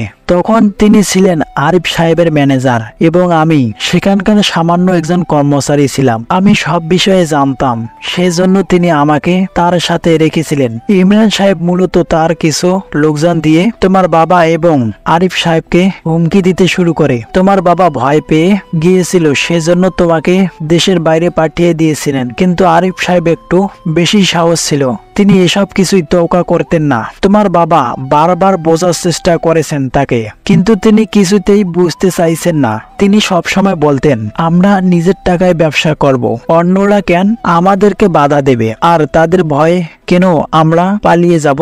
সেজন্যই তিনি আয়াত ম্যাডামকে বিদেশে পাঠাইয়ে নিন। কিন্তু তোমার বাবা তোমাকে বিদেশে পাঠায় দিয়ে নিজেই দেশে থেকে যান, যাতে কোনো ক্ষতি হলে তার হয়, তোমার যেন কিছু না হয়। এরপর ইমরান সাহেব অজগবি বোঝাতে শুরু করেন আরিফ সাহেবকে, কিন্তু আরিফ সাহেব কিছুতেই বুঝতে পারছিলেন না। এদিকে ইমরান সাহেব অনেক টাকা চুরি করতে গিয়ে ধরা পড়ে যান আরিফ সাহেবের হাতে। আরিফ সাহেব সবার সামনে তাকে বের করে দেওয়ার হুমকি দেন। তখন আমরা অফিসে তেমন কেউ ছিলাম না, কয়েকজন কর্মচারী ছিলাম মাত্র। আমার তখন অফিস ছুটি পড়ে, একটা গুরুত্বপূর্ণ বিষয় নিয়ে কথা বলেছিলাম। তখন হঠাৎ করে আরিফ সাহেব রুম থেকে চিৎকার করে শুনে দৌড়ে গিয়ে দেখতে পাই ইমরান সাহেব আরিফ সাহেবকে মেরে ফেলেছেন। এটা দেখার পর অনেক বেশি ভয় পেয়ে যায় সবাই, তবে আমাকে রেখে বাকি দুজন কর্মচারী ছিল, তাদের দুজনকে মেরে ফেলেছেন ইমরান সাহেব এবং আমাকে বলেছিলেন ওই দুজন কর্মচারীকে লুকিয়ে ফেলার জন্য। আমাকে অনেক টাকার লোভ দেখানো হয়, আমি সেদিন লোভ সামলাতে পারিনি, সেজন্য টাকাগুলো নিয়ে ওই কর্মচারীকে নিয়ে নদীতে ভাসিয়ে দিয়েছি। এরপর একটা মিটা নাটক সাজানো হয়, যেখানে আমাদের অফিসের পাশে নতুন একটা প্রজেক্ট ছিল। সেই প্রজেক্টে তোমার বাবা নিজে সব টাকা দিয়ে জমি কিনেছিলেন, কিন্তু ইমরান সাহেব সেটাকে ঘুরিয়ে এমন একটা প্ল্যান বানিয়ে ফেলেন যেটা দুজন মিলে কিনেছিলেন এবং সেটাতে তোমার বাবার হস্তক্ষেপ করেছেন। সেজন্য তোমার বাবার সাথে তোয়া করতে গিয়ে আরিফ সাহেব খুন হয়েছেন। সেটা আয়াতা বিশ্বাস করে ফেলেন, কারণ আয়াতা অনেক বেশি আকৃষ্ট মধ্যেই ছিলেন। তার বাবার মৃত্যুর কারণ তার হিটাহিটির জন্যই ছিলেন। যে যেটা বলেছিলেন সেটাই বিশ্বাস করেছেন। যে সন্দেহের তালিকা ছিলেন না তাকেও সন্দেহ করেছেন। আর ইমরান সাহেব তো এমন ভাবে করেছেন সব প্ল্যান যে তার ব্যাপারে কেউ সন্দেহ করেনি, তাই তিনি সন্দেহের বাইরে থেকে যান। সব অন্যায় করে তিনি মাঝখানে থেকে সাক্ষী বানিয়ে যান যে তিনি সরাসরি খুন হতে দেখেছেন, সেজন্য তাকে কেউ সন্দেহ করে না, কিন্তু আসলে তিনি করেছেন এটা কেউ জানে না। অফিসে সিসিটিভি ক্যামেরা চেক করলেও দেখা যায় সেখানে মৃত্যুর 10 মিনিট আগেই তোমার বাবা বেরিয়ে গিয়েছিলেন। সেদিন তোমার বাবা আশরাফ সাহেব এসেছিলেন। তোমার বোন রিয়া ম্যাডামের ছেলে হয়েছিলেন, সেই জন্য মিষ্টি খাওয়ানোর জন্যই, কিন্তু মিষ্টি দেওয়ার পরেই উনি চলে যান। তারপর সেটাকে অদৃষ্ট বানিয়ে সিসিটিভি ফুটেজে পুলিশকে কাছে দেন, কিন্তু পুলিশ সেটা গ্রহণ করেন না। তবে আয়তা সেটা বিশ্বাস করে নিয়েছিলেন এবং সেই আশরাফ সাহেবের সাথে ভিন্ন সময়ে খারাপ ব্যবহার করতে থাকেন। আশরাফ সাহেব অনেক বেশি কষ্ট পেয়েছিলেন, কিন্তু ইমরান অনেক বড় একটা খেলা খেলেছিল, সেজন্যই সেই সুযোগ আরিফ সাহেবের যত টাকা পয়সা ছিল সব কিছুই হাতিয়ে নিয়ে এবং সেই টাকা দিয়ে নতুন করে নিজের একটা অফিস করে এবং আয়তাকে বোঝায়। এই পরিস্থিতির সুযোগ পেতে সব টাকা পয়সা আশরাফ সাহেব হাতিয়ে নিয়েছেন এবং আয়তা এবং তার মাকে ভিন্নভাবে সহযোগিতা করতে শুরু করেন। এর ফলে তাদের আরো বিশ্বস্ত হয়ে ওঠে। এখন পর্যন্ত তার বিশ্বাস করে যে ইমরান সাহেব কোনো কিছুই করেননি, তাদেরকেও হেল্প করার চেষ্টা করেছেন, কিন্তু ইমরান সাহেব যে কত বড় খেলোয়াড় সেটা কেউ জানে না। এখন প্ল্যান করেছেন যখন আয়াতটা অফিসটা বড় করে ফেলবে, পরিশ্রম করে একটা বিশাল পর্যায়ে নিয়ে যাবে, তখন তিনি আয়াতটাকে শেষ করে দিয়ে ওই অফিসটাও দখল করে নেবেন। এই কথা বলে রিয়াদ কান্না করতে শুরু করলো। শুভ্র তখন তার দিকে তাকিয়ে আছে। সে ভুল করে ফেলেছে টাকার লোভে পড়ে, সেটা শুভ্র বুঝতে পারছে, কিন্তু শুভ্রের তার প্রতি রাগ হলো। শুভ্র তখন তাকে বলল, রিয়াদ, তুমি অনেক বড় একটি অন্যায় করেছ, তুমি অন্যায় কাজে সহযোগিতা করেছ। তবে আমি তোমাকে একটি সুযোগ দিতে চাই। তুমি যদি ভালো পথে ফিরে আসতে চাও তাহলে আমি তোমাকে সুযোগ দিচ্ছি, তুমি ভালো পথে ফিরে আসো। কিন্তু যদি বেইমানি করার চেষ্টা করো তাহলে কিন্তু শেষ করে দিব। তুমি কি ভালো পথে ফিরে আসতে চাও? রিয়াদ তখন শুভ্রের দিকে তাকিয়ে কান্না করতে শুরু করলো। শুভ্র তখন তার দিকে তাকিয়ে আছে, সে নিজের অন্যায়ের জন্য অনুতপ্ত। শুভ্র তখন তাকে বলল, তোমাকে কোনো চিন্তা করতে হবে না, ইমরান সাহেব এ ব্যাপারে কোনো কিছুই জানবে না। আমি তোমার পরিবারের সেফটি নিশ্চয়তা দিলাম, তোমার পরিবারকে তিনি কিছুই করতে পারবে না। এখন বলো, তুমি যদি ভালো করে ফিরে আসতে চাও তাহলে আমি তোমাকে সহযোগিতা করব। হ্যাঁ, আমি ভালো পথে ফিরে আসতে চাই। আমি আর এভাবে থাকতে চাই না, এসব আমার আর ভালো লাগে না। দিনের পর দিন ইমরান সাহেবের এরকম অত্যাচার আমার আর ভালো লাগতেছে না। এটার পর একটা অন্যায় করে যাচ্ছেন, কিন্তু কেউ কিছু বলতে পারছেন না, আমিও কিছু বলতে পারিনি। আমার সব কিছুই নির্মূল করে রেখেছেন। এখন আমি কিছুই করতে চাইলেও আমার পরিবারের কথা বলে আমাকে হুমকি দেয়। ওর সময় শেষ হয়ে এসেছে রিয়াদ, তোমাকে এখন একটা কাজ দিব। এটা যদি ঠিকঠাক মতো করতে পারো তাহলে ইমরানকে শেষ করে দেওয়া আমার কাছে কোনো ব্যাপারই না। তাই তুমি নিশ্চিন্তে থাকতে পারো, ইমরান আর বেশি দিন টিকতে পারবে না। ইমরান আমার অফিসের সব ডিজাইন নকল করে নিয়েছে, সেখানে ইমরানকে পাঠাই কারা কারা সেটা তুমি আমাকে বলো। ওদেরকে যদি বের করে না দিতে পারি তাহলে আমার অফিসের সব খবর ইমরানের কাছে চলে আসবে। রিয়াদ তখন তাড়াতাড়ি করে তার ফোনটা বের করে শুভ্রকে দুইটা ফটো দেখালো। এই দুইটা লোকই আছে, এদের মধ্যে একজনকে শুভ্র চিনে। শুভ্র তখন ছবিগুলো পাঠিয়ে দিল ছাব্বিরের কাছে। ছাব্বির তাদের বিরুদ্ধে ব্যবস্থা নিল। শুভ্র রিয়াদকে বলে দিল সবকিছু, কিভাবে কি করতে হবে। এরপর বাসায় এসে রুমের মধ্যে শুয়ে আছে। জানি না বাবা কেমন আছে, কতদিন বাবাকে দেখি না। দেশে আছে কিন্তু বাবাকে দেখতে পারছি না, কারণ বাড়িতে গেলে বাবা আর আসতে দিবে না। তবে কালকে আমার জন্মদিন, এই দিনে প্রতিবার আয়াত আমাকে বিভিন্নভাবে উইশ করার চেষ্টা করত, সারপ্রাইজ দেওয়ার চেষ্টা করত, কিন্তু এবার জন্মদিনটা একটু ভিন্ন। এই কয়েক বছর থেকে জন্মদিনগুলো কেমন জানি হয়ে গেছে। আমি তার কাছে আসছি কিন্তু তাকে কিছুই বলতে পারছি না, সেও চিনে না আমাকে। আমিও তার সামনে নিজের পরিচয় গোপন রেখেছি, কিরকম জানি মনে হচ্ছিল। রাত তখন 11টা। প্রতিবার রাত 12টার সময় আমি সবার আগেই নিশানকে উইশ করতাম। ছোটবেলা সে অভ্যাস রয়ে গেছে। সে আমার থেকে অনেক দূরে, হয়তো আমাকে ভুলে গেছে, কিন্তু আমি তাকে ভুলতে পারিনি। আমি নিজে নিজে একটা কেক বানিয়ে এনেছি নিশানের জন্য। সে যে নিশানের ছবি সামনে রেখে কেকটা রাখলাম। আমি এখনো নিশানকে ভালোবাসি। নিশান হয়তো আমাকে ভুলেই গেছে, সে হয়তো নতুন কাউকে খুঁজে নিয়েছে, কিন্তু আমি যে এক পুরুষে আসক্ত হয়ে সারা জীবন এভাবে কাটাতে চাই। আমার বিশ্বাস আমার নিশান একদিন আমার কাছে ফিরে আসবে। তবে আমি জানি না তাকে কতটুকু আপন করে নিতে পারবো। তার বাবা আমার বাবার সাথে এত বড় একটা বেইমানি করেছে জেনেও তাকে আমি মিস করি। রাত 12টা বেজে গেছে। আমি নিশানের ছবি সামনে রেখে কেক কাটলাম। অনেক ইচ্ছে করছে নিশানকে দেখতে, কিন্তু দেখতে পারছি না। সে কেমন হয়েছে দেখতে সেটাও জানি না। আজ অনেক ইচ্ছে করছে একবার তার কাছে কল করতে, কিন্তু তার নাম্বারটা হারিয়ে ফেলেছি। কিভাবে কল করব? পরের দিন সকালে উঠে অফিসে চলে গেলাম। আজকে কারোর সাথে রাগারাগি করব না, কারণ আজকে আমার মনটা অনেক ভালো। একটু পর শুভ্র আসলো। সে এসে আমার সামনে বসলো, বসে বলল, কি ব্যাপার ম্যাডাম, আজকে এত খুশি খুশি লাগতেছে কেন? তুমি কিভাবে আমার মনের কথা বুঝে ফেলো সবসময়? আমি যে আজকে খুশি সেটা তুমি কিভাবে বুঝলে? আরে কি বলেন ম্যাডাম, আপনার মুখ দেখেই বোঝা যাচ্ছে আজকে আপনার মনটা অনেক ভালো। না হলে তো আসার পরেই কাজ নিয়ে পড়ে থাকেন। আজকে আসলাম কিন্তু কোনো কথা বলছেন না, শুধু মুসকে মুসকে হাসতেছেন। এর কারণ কি জানতে পারি? তখন আয়াত শুভ্রের দিকে তাকিয়ে আছে। শুভ্র কোনো কথা বলছে না। আয়াত এরকম করে তাকিয়ে আছে কেন? তার এরকম তাকানোতে শুভ্র আরো পাগল হয়ে যায়। এটা কি সে বুঝতে পারে না? তখন আয়াত বলে, শুভ্র, তোমাকে একটা সত্যি কথা বলি, কোনোদিন বলতে পারিনি যেটা।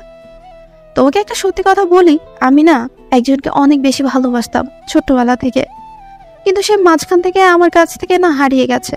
আজ সেই মানুষটার জন্মদিন, সেজন্যই তার জন্মদিন আমি এভাবে স্মরণ করছি। সে হয়তো আমার সামনে নেই, কিন্তু তাকে আমি অনুভব করতে পারি। তার জন্মদিনে আমি কারোর সাথে রাগারাগি করব না, তাই আজকে সবকিছুই অফ। শুভ্র তখন তার এরকম কথা শুনে মুগ্ধ দৃষ্টিতে তার দিকে তাকিয়ে আছে। আয়াত এখনো তাকে ভালোবাসে, তার জন্মদিন সে এখনো এভাবে পালন করে।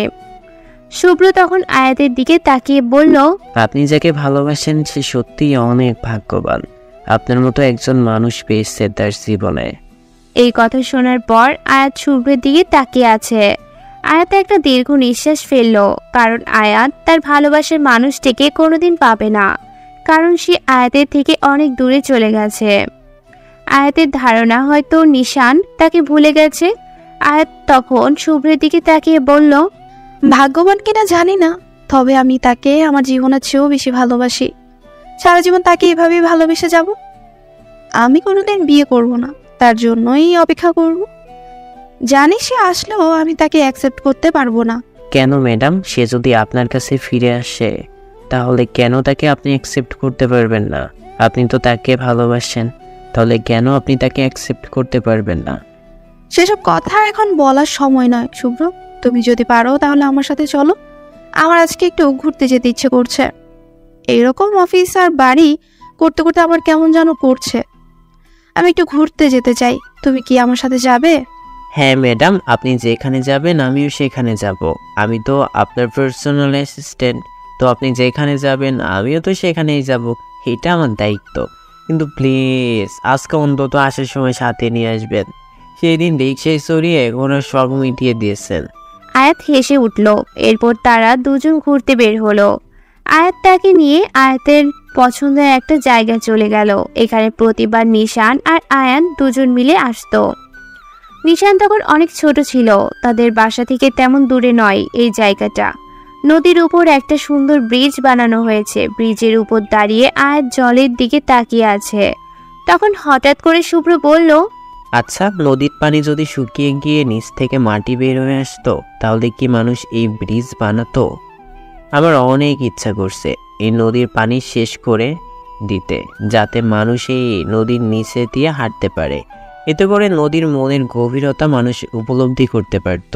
এই কথা শোনার পর আমি শুভ্রকে ধাক্কা দিয়ে আমার দিকে ফিরালাম, কারণ আমার কেমন যেন মনে হতে শুরু করলো। কারণ এটা ছোটবেলায় পাগল নিশানটা আমাকে বারবার বলতো।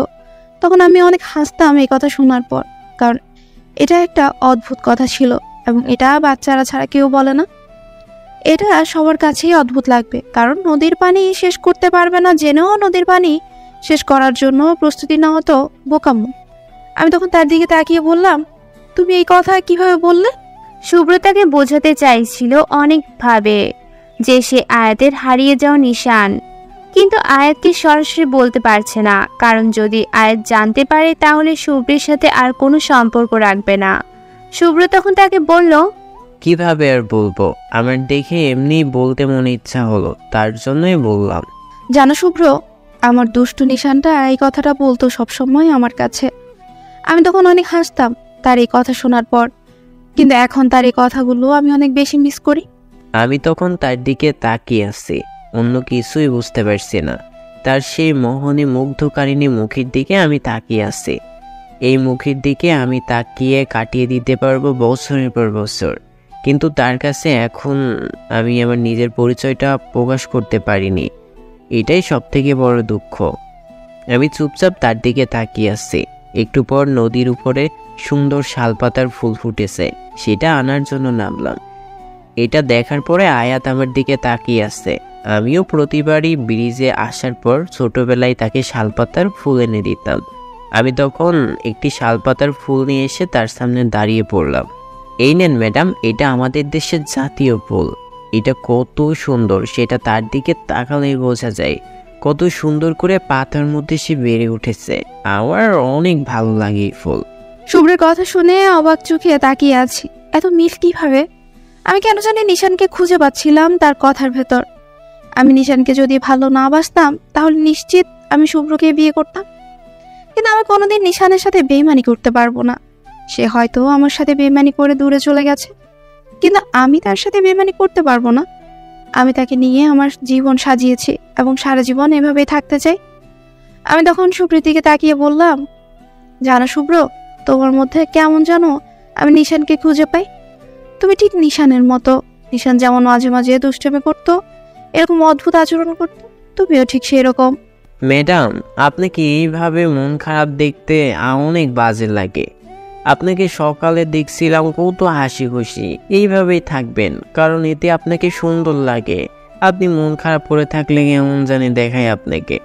আপনি কখনো মন খারাপ করবেন না। একদিন আপনার প্রিয় মানুষ আপনাকে এসে নিয়ে যাবে, এইটা আমি বলছি। আয়াত তখন শুভ্রের দিকে তাকিয়ে একটা রহস্যময় হাসি দিল, কারণ এটা কখনোই সম্ভব নয়। তার ধারণা নিশান তাকে ভুলে গেছে, এটা সে নিশ্চিত।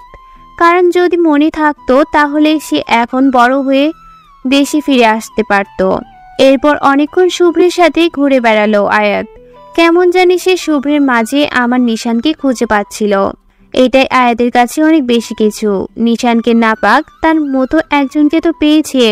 আয়াত চায় না তাকে বিয়ে করতে, তবে সে যদি ভালো বন্ধু হয়ে আয়াতের পাশে সবসময় থাকে তাহলে আয়াত কিছুটা হলেও মনে শান্তি পাবে। তারা তখন বাসায় ফিরে আসলো।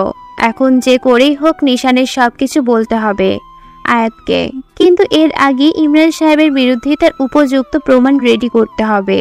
যদি উপযুক্ত প্রমাণ না দেখাতে পারে তাহলে আয়াত তাকে বিশ্বাস করবে না। নিশান চায় না আয়াত তাকে অবিশ্বাস করুক। তখন নিশান রিয়াদের কাছে কল করলো। রিয়াদের কাছে কল করে সবকিছু জেনে নিল। এখন যে করেই হোক ইমরান সাহেবকে এমন বড় একটা লসের মধ্যে ফেলতে হবে, যেই লসের মধ্যে পড়ার পর সে সবকিছু হারিয়ে ফেলবে। এরপর আয়াতের উপর আক্রমণ করার চেষ্টা করবে। যখন আয়াতের উপর আক্রমণ করার চেষ্টা করবে তখন আয়াত সব সত্যি কথা জানতে পারবে। এই জন্যই নিশান সাব্বিরকেও বলে দিল কি করতে হবে। সেও রেডি কাজ করার জন্য। এভাবে দেখতে দেখতে এক সপ্তাহ কেটে গেল। ইমরান সাহেব নিশানের অফিসের ডিজাইন দেখে দেখে কয়েকটা প্রোডাক্ট বানালো এবং সব টাকা আয়াত দিয়েছে তা নয়। প্রথমে যে প্রোডাক্ট বানিয়েছিল সেটা আয়াতকে না জানিয়ে মার্কেটে সেল করা শুরু করে দিয়েছিল। মার্কেটে অনেক দাম হয়েছিল সেই প্রোডাক্টের। এরপর তিনি নিশানের কোম্পানি থেকে নিয়ে আসা সব ডিজিটাল আয়াতকে না জানিয়ে নিজের টাকায় ছেড়ে দিলেন, কিন্তু সেগুলো তেমন একটা বিক্রি হলো না। তবে নিশান আসল এটাকে অপেক্ষায় ছিল। তিনি একের পর এক প্রোডাক্ট বানিয়ে যাচ্ছেন। আয়াতকে না জানিয়ে অনেক প্রোডাক্ট বানিয়ে ফেলেছিলেন, কারণ তিনি চাচ্ছিলেন না আয়াতকে তাহলে লাভের অংশ দিতে। তবে সেই জায়গায় এসে নিশান তাকে অ্যাটাক করলো।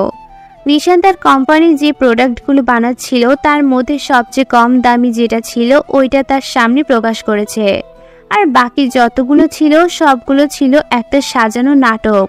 কারণ নিশান জানতো সে তার দেখে সব কিছু তৈরি করবে। তবে সে নিশানের যে ডিজাইনগুলো দেখেছে সবগুলো তারা প্ল্যান করে বানিয়েছিল যাতে লসে পড়ে। আর নিশানদের কোম্পানি যে মেইন প্রোডাক্টগুলো ছিল সেগুলো তারা এক সপ্তাহ পর বাজারে আনলো। তখনই বাজারে সবগুলো আসলো।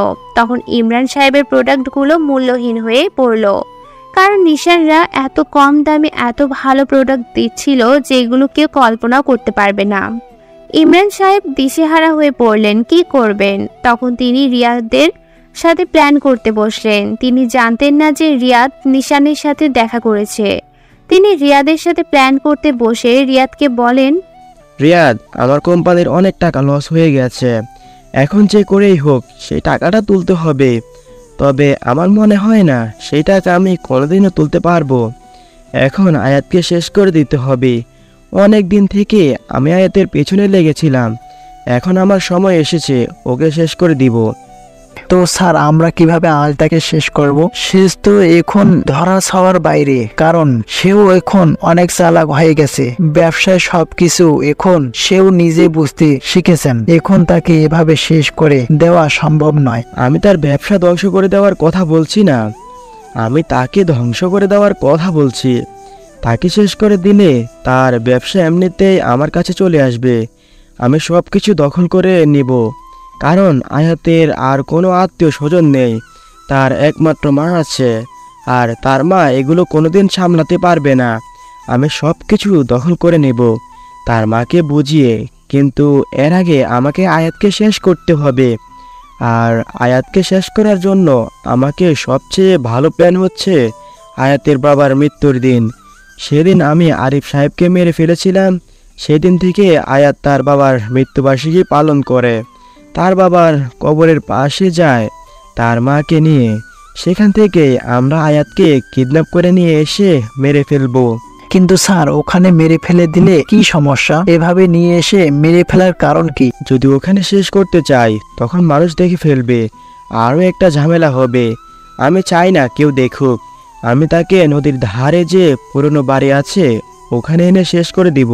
ওকে স্যার, তাহলে আমি রেডি হয়ে যাচ্ছি। ওই দিনই ওকে শেষ করে দেব। ওর আস্তে আস্তে এই পৃথিবীতে রাখবো না। ওর কোম্পানিটা যদি আমাদের দখলে নিয়ে আসতে পারে তাহলে আমাদের আর কোনো চিন্তাই থাকবে না। আমরা অনেক টাকার মালিক হয়ে যাব তাড়াতাড়ি। হ্যাঁ রিয়াদ, এই কাজটা তোমাকে করতে হবে। আমিও সাথে থাকবো, কোনো চিন্তা করো না। আমাদের কোনোদিন কোনো কষ্ট করে টাকা ইনকাম করতে হয়নি। সরাসরি আরিফ সাহেবকে মেরে এই জায়গায় এসেছি। এখন তার মেয়েকে মেরে ফেলে আরও উপরের জায়গায় চলে যাব। ওকে স্যার, আপনি নিশ্চিন্তে থাকতে পারেন। আমি ওকে ওই দিনে তুলে নিয়ে আসব। আপনি কোনো চিন্তা করবেন না। ওর জীবন হুমকির মুখে পড়ে গেছে। ইমরান সাহেব একদম নিশ্চিত হয়ে পড়েছিলেন তার কাজ হয়ে যাবে এটা ভেবে। এদিকে রিয়াদ তখন নিশানের সাথে দেখা করলো। রিয়াদ নিশানের সাথে দেখা করে বলল, ভাই, এটাই হচ্ছে সুযোগ। তোমাকে যে কোনো কিছুই একটা করতে হবে। আয়াতটাকে তার তুলে নিয়ে গিয়ে মেরে ফেলার প্ল্যান করছেন। এখন থেকে ইমরান সাহেবকে শেষ করে দিতে হবে, না হলে ইমরান সাহেবকে শেষ করা সম্ভব নয়। তোমাকে কোনো কিছু চিন্তা করতে হবে না রিয়াদ, আমি সব কিছু ব্যবস্থা করে নিব। আয়াতকে তারা কিছুই করতে পারবে না, উল্টো তাদেরকে আমি শেষ করে দিব। তুমি নিশ্চিন্তে থাকতে পারো। তুমি শুধু সময় মতো আমাকে সব কিছু জানিয়ে দিবে, আর তুমি যেরকম বলেছি ঠিক সেরকম করবে। ওকে কিডন্যাপ করে নেবে। কিন্তু ভাই, আমার এতে অনেক বেশি ভয় করছে। যদি ওখানে নিয়ে যাওয়ার পরেই আয়াতটাকে তারা মেরে ফেলে তাহলে কি হবে? তুমি ইমরানকে চেনো না, মুহূর্তের মধ্যেই তার মতামত পাল্টে যেতে পারে। লাইফে রিস্ক না নিলে কোনো কিছুই হয় না, তাই আমাদেরকেও রিস্ক নিতে হবে। তুমি তোমার কাজটা করে যাও, তুমি তোমার দায়িত্ব পালন করবে, আর এই দিকটা আমি দেখতেছি। আমি সব কিছু বুঝে নিব কিভাবে কি করতে হবে। রিয়াদ তখন আমার সামনে থেকে চলে গেল। আমারও মনের মধ্যে কিছুটা ভয় হতে শুরু করলো। কি হবে জানি না, আয়তা যদি তারা কিছু করে ফেলে তাহলে তো আমি শেষ হয়ে যাব, মরে যাব। কিন্তু রিয়াদকেও তো সাহস করে বলে দিলাম সব কিছু। এখন কি হবে সেটা নিয়ে আমি অনেক বেশি চিন্তায় আছি। তবে আমার বন্ধুরা আছে, এইসব বিষয়ে আমাকে কোনো কিছু চিন্তা করতে হবে না। আমি তখন রাফি আর সাব্বিরের সাথে মিলে সব কিছু প্ল্যান করে ফেললাম। এদিকে আয়াতের সাথেও প্রতিদিন দেখা হচ্ছে। আগের থেকে কেমন জানি পাল্টে গেছে, কেমন জানি অদ্ভুত ব্যবহার করে আমার সাথে। আগে মাঝে মাঝে রাগ করলেও এখন একদমই সেটা করে না। তবে আমি চিন্তা করে ফেলেছি, এখন আর তার সামনে কোনো কথাই বলবো না। এখন সরাসরি যেদিন দেখা করব তার সামনে সত্যটা নিয়ে আসবো। প্লাস রুমের মধ্যে শুয়ে আসছি, এমন সময় আপু কল করলো। এটা থেকে তো আমি বেশ অবাক হয়ে গেলাম। আপু আমাকে কেন কল করবে? এই সময় আমি তখন ফোন ধরতেই আপু বলল, এই কথা শোনার পরে তো আমার মাথায় বাস পড়ে গেল। আমি তখন কি বলবো তাকে? আমি তখন তাকে সত্যিটাই বলে দিলাম। সবকিছু। এটা শোনার পর আপু কিছুটা রাগ করলো। পরে তাকে সব বুঝিয়ে বললাম। তখন সে বলল, আমি কোনো কথা শুনতে চাই না। কালকে আমি দেশে আসতেছি। কালকে দেশে আসার পরে আব্বুর সাথে দেখা করতে আমরা দুজন যাব। মানুষটা একা আছে। তুই এতদিন থেকে দেশে আছিস, একটাবার গিয়ে দেখা করতে পারলি না? তুই এতটা খারাপ কি করে হতে পারলি? তুই কালকে মনে করে আসবি। আমিও মনে মনে ভাবলাম বাবার সাথে দেখা করা দরকার। সেই জন্য আপুকে বলে দিলাম সবকিছু। এখন আয়াতের কাছ থেকে 2 দিনের ছুটি নিতে হবে। সেই জন্য চলে গেলাম। গিয়ে বললাম, ম্যাডাম আমার 2 দিনের ছুটি প্রয়োজন। আমাকে একটু একটা কাজে যেতে হবে। আমাকে প্লিজ 2 দিনের ছুটি দিন। এই কথা শোনার পর আমি তার দিকে তাকিয়ে আছি। সে সাধারণত ছুটি নেয় না। এত গুরুত্বপূর্ণ কি কাজ এটা জানতে হবে। আমি তখন তাকে বললাম, বলো কি কাজ, এরপর তোমাকে ছুটি দেবো। তুমি কোথায় যাবে? আসলে ম্যাডাম আমার পার্সোনাল কিছু কাজ আছে, এটা একটু সাবধানে করতে হবে। আমি আসার পর আপনাকে সব বলবো, কিন্তু এখন আমাকে দয়া করে 2 দিন ছুটি দিন। তখন সে রাজি হয়ে গেল। আমি অনেক খুশি হলাম, কারণ কালকে বাবার সাথে দেখা করব। আমরা ভাই বোন মিলে বাবাকে সারপ্রাইজ দিব। আপুকে বলে দিয়েছি কোনো কিছু না জানানোর জন্য, কারণ যদি জানিয়ে দেয় তাহলে বাবাকে সারপ্রাইজ দেওয়া হবে না। পরের দিন দুপুরবেলা বাংলাদেশে আপুর চলে আসলো। আমি তখন আপুকে রিসিভ করে চলে গেলাম আমাদের বাসায়। বাসায় যাওয়ার পর কলিং বেল বাজাতেই রহিম চাচা দরজা খুলে দিয়ে চিৎকার করে বড় সাহেব বলে, তিনি আমাদের বাসায় থাকেন, আমার বাবাকে দেখাশোনা করেন, অনেক দিনেরই পুরনো কর্মচারী। তার চিৎকার শুনে বাবা দৌড়ে নিচে আসলেন। আমাদের দেখে বাবা আমাদের দিকে কিছুক্ষণ তাকিয়ে থাকে। এরপর আমরা ভাই বোন মিলে বাবাকে জড়িয়ে ধরলাম। বাবার চোখে আমরা জীবন দেখতে পেলাম। আমি তখন বাবাকে বললাম, কান্না করছো কেন বাবা? আমরা তোমাকে সারপ্রাইজ দেওয়ার জন্য এসেছি, আর তুমি কান্না করতেছো? আমার জীবনের সবচেয়ে বড় সারপ্রাইজগুলোর মধ্যে এটা একটা। আমি ভাবতেও পারিনি আমার ছেলে মেয়েকে আমি একসাথে আবারও দেখব। ভেবেছিলাম হয়তো মরে যাব তোদেরকে না দেখে, কিন্তু আল্লাহ আমাকে দেখিয়েছে। এটাই আমার কাছে অনেক বেশি কিছু। এখন থেকে প্রতিদিনই দেখতে পাবে, কারণ আমরা আর ওই দেশে থাকবো না। দুলাভাইও চলে এসেছে একবারে, আমিও চলে এসেছি। এখন থেকে এখানেই থাকবো। তবে বাবা, আমি তোমার সাথে একটু মিথ্যা কথা বলেছি। এটা আমি তোমাকে না জানিয়ে অনেক বড় অন্যায় করেছি। বাবা তখন আমার দিকে তাকিয়ে আসছেন। আমিও বাবাকে সব কিছু বললাম। আমি ভেবেছিলাম হয়তো বাবা অনেক বেশি রাগ করবেন, কিন্তু বাবা সেটা না করে আমাকে জড়িয়ে ধরে বললেন, আমি জানতাম বাবা আমার ছেলে এরকম একটা কাজ করবে। আমার ছেলে সত্যর পথে সবসময় থাকবে, এটাই আমার বিশ্বাস ছিল, এবং সেটা তুই করে দেখেছিস। এখন আয়াতকে বাঁচাতে হবে, যে করে হোক। আয়াতকে এই সমস্যা থেকে উদ্ধার করতে হবে, কারণ তারা আয়াতকে শেষ করে দেওয়ার প্ল্যান করছে। মেয়েটা কিছুই বুঝতে পারছে না। আমার সাথে বিভিন্ন সময় খারাপ ব্যবহার করেছে, কিন্তু আমি তাকে কিছুতেই বুঝতে পারিনি। বাবা তোমাকে কোনো কিছু চিন্তা করতে হবে না, আমি তাদের উদ্ধার করে নিয়ে আসব। এরপর থেকে আমি অফিস শুরু করব। আমি এমনিতেই অফিসের কাজ করছিলাম এতদিন থেকে। তুমি জানো না, আমি রাতের বেলায় এসে সাব্বিরের সাথে দেখা করতাম। এই যে প্রজেক্টগুলো এতদিন হয়েছে সবগুলো আমি করেছি। বাবা তখন আমাকে জড়িয়ে ধরে কান্না করে দিলেন। আপু আমার মাথায় হাত বুলিয়ে দিচ্ছে। এটাও অনেকটা শান্তির বিষয়। এতদিন পর বাবার বুকে মাথা রাখতে পেরেছি, এটা আমার কাছে অনেক বেশি কিছু। বাবা তখন আমার গালে হাত দিয়ে বললেন, আমার ছোট্ট নিশান আজ কত বড় হয়ে গেছে। সে এখন নিজের দায়িত্ব নিতে শিখে গেছে। তোমার মা যদি এখন বেঁচে থাকতেন। আচ্ছা বাবা, তুমি এরকম করো কেন? তুমি এরকম একটা আনন্দের মুহূর্তে ভাইয়ের মন খারাপ করে দিলে। ভাই কতটা খুশি হয়ে কাজগুলো করছিল, কিন্তু তুমিও না। কি করবো রে মা, তোর মায়ের কথা মনে পড়ে যায় আমার। তোর মা সবসময় বলতো আমাদের নিশান অনেক বড় হবে একদিন, এবং আজ আমাদের নিশান বড় হয়েছে, কিন্তু মানুষটা দেখে যেতে পারলো না। এরপর বাবার সাথে 2 দিন অনেক আনন্দে কাটালাম। অনেক ভালো লাগছিল এই 2 দিন। মনে হচ্ছিল অনেকটা শান্তিতেই ছিলাম। আজ আমাকে যেতে হবে, কারণ কালকে আঙ্কেলের মৃত্যুবার্ষিক, সাথে আয়াতকেও কিডন্যাপ করে নিয়ে যাবে। সেজন্য আমি সব কিছু প্রস্তুত করে নিলাম। রাফি এবং সাব্বির পুলিশ অফিসারকেও জানিয়ে দিয়েছি। সব কিছু, কারণ সরাসরি ইমরান সাহেবকে অ্যাটাক করতে হবে। ইমরান সাহেবকে একদম শেষ করে দিতে হবে, না হলে ইমরান সাহেব এই কাজ কোনোদিনই বন্ধ করবে না। তাকে একদম রাস্তায় বসিয়ে দিতে হবে, সব কিছু আবার আমাদের নিয়ে আসতে হবে। বাবাকে বলে দিয়েছি সময় মতো প্রস্তুত থাকার জন্য। এদিকে আমার মাথা খারাপ হয়ে গেছে, সবার সাথে অনেক রাগারাগি করলাম, কারণ কালকে বাবার মৃত্যুবার্ষিকী। আজকে আমাকে এত কাজ করতে হচ্ছে, দুদিন শুভ্র না থাকার কারণে এলোমেলো হয়ে গেছে সবকিছু। ছেলেটা কি জানি করেছে এই অফিসের ভেতরে, সে না থাকলে অফিসটা খালি খালি মনে হয়। অফিসের কেউই ঠিক মতো কাজ করতে পারছে না। একটু পরে দেখলাম সে চলে এসেছে, তাকে দেখে কিছুটা মনে শান্তি পেলাম। তখন তাকে ডেকে নিয়ে গেলাম কেবিনের। এরপর তাকে বললাম, শুভ্র, কালকে আমার বাবার মৃত্যুবার্ষিকী, আমি কালকে আসতে পারবো না, তুমি একটু সামলে নেবে, আর সন্ধ্যের সময় আমাদের বাসায় চলে যাবে।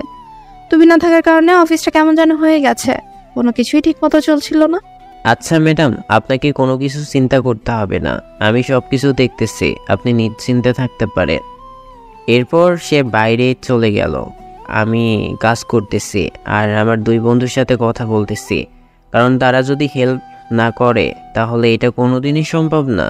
তাদের সাথে কন্ট্যাক্ট করে সব কিছু করব, কারণ তাদেরকে সাথে নিয়ে সব কিছু করব। তারা যদি সঠিক মতো প্রস্তুত না থাকে তাহলে আমার জন্যই বিপদ হতে পারে, সেজন্যই তাদেরকে প্রস্তুতির বিষয়টা আমাকেই জানাতে হবে। সকাল হতেই আম্মুকে নিয়ে বেরিয়ে পড়লাম বাবার কবরের উদ্দেশ্যে। সেখানে যাওয়ার পরে কবরের পাশে দাঁড়িয়ে আছি, সময় কম কাটেনি, কিন্তু আমি কেমন যেন হয়ে গেছি। বাবার কবরের পাশে সময় মতো আসতে পারি না। আগে প্রায় আসতাম এখানে, কিন্তু এখন বছরে একবার থেকে দুবারের বেশি আসা হয় না। এই জায়গায় আসলে নিজেকে কেমন যেন অপরাধী মনে হয়। আমি আর আম্মু দাঁড়িয়ে আছে। তখন হঠাৎ করেই পেছন থেকে কেউ আমার মুখ চেপে ধরলো। আমি কোনো কথা বলতে পারছি না। কিছুক্ষণের ভেতর অন্ধকার নেমে আসলে পাশে আম্মুকে দেখলাম, তারও একই অবস্থা করেছে। এদিকে আমরা রিয়াদের কাছ থেকে সবকিছু জানতে পারলাম, তারা বেরিয়ে পড়েছে। তাদেরকে ফলো করে আমরাও পিছনে যাচ্ছিলাম। যেতে যেতে চলে গেলাম নদীর পাশে পুরনো বাড়িতে। তাদের দুজনকে গাড়ি থেকে নামিয়ে ভিতরে নিয়ে যাওয়া হলো।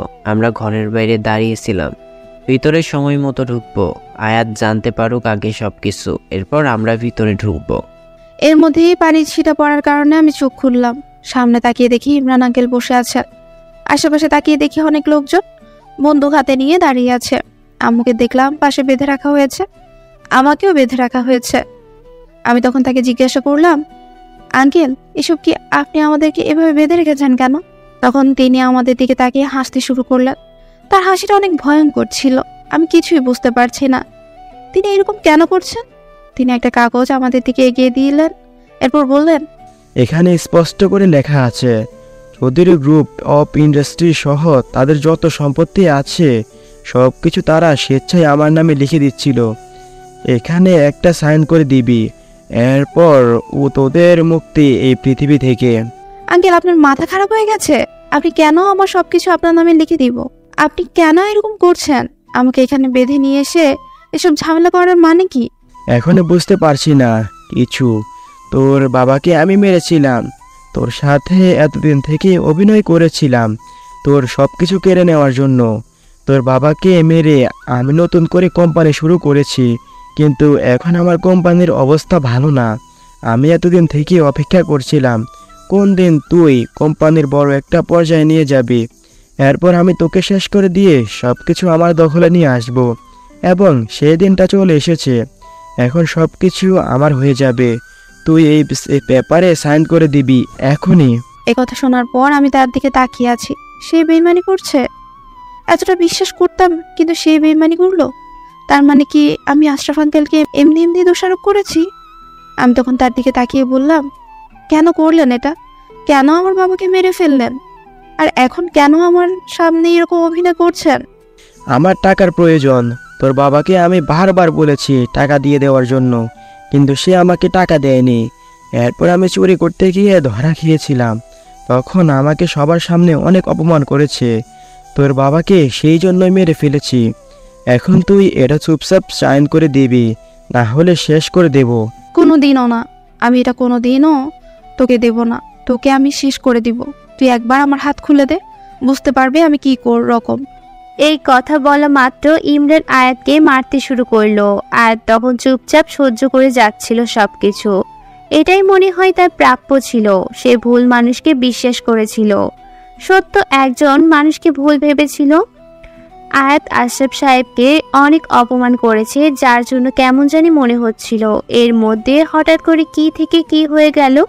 আয়াতের সামনে থাকা ইমরান সাহেবের অনেক লোক মাটিতে পড়ে গেল। এটা দেখার পর ইমরান পিছনের দিকে তাকিয়ে দেখলো শুভ্র দাঁড়িয়ে আছে। আয়াতও তখন তার দিকে তাকিয়ে আছে। শুভ্র এখানে কিভাবে আসলো? তখন ইমরান সাহেব বললেন, শুভ্র, তুই এখানে? তাহলে তুই এই জায়গায় জেনে গিয়ে ফেলেছিস, তোকেও মরে যেতে হবে। কেন এখানে এসেছিস? এই মেয়েটাকে বাঁচানোর জন্য, তাই না? আজ এই মেয়েটাকে আমার হাত থেকে কেউ বাঁচাতে পারবে না, তুইও বাঁচাতে পারবি না, তুইও মরবি। ইমরান, সাবধানে কথা বল। আমি শুভ না, আমি নিশান। এতদিন থেকে তোর সাথে অভিনয় করেছিলাম তোকে ধরার জন্য। এখন বুঝতে পারবি আমি কি রকম। তোর জন্য এখানে এসেছি। আজকে তোকে আমার হাত থেকে কেউ বাঁচাতে পারবে না।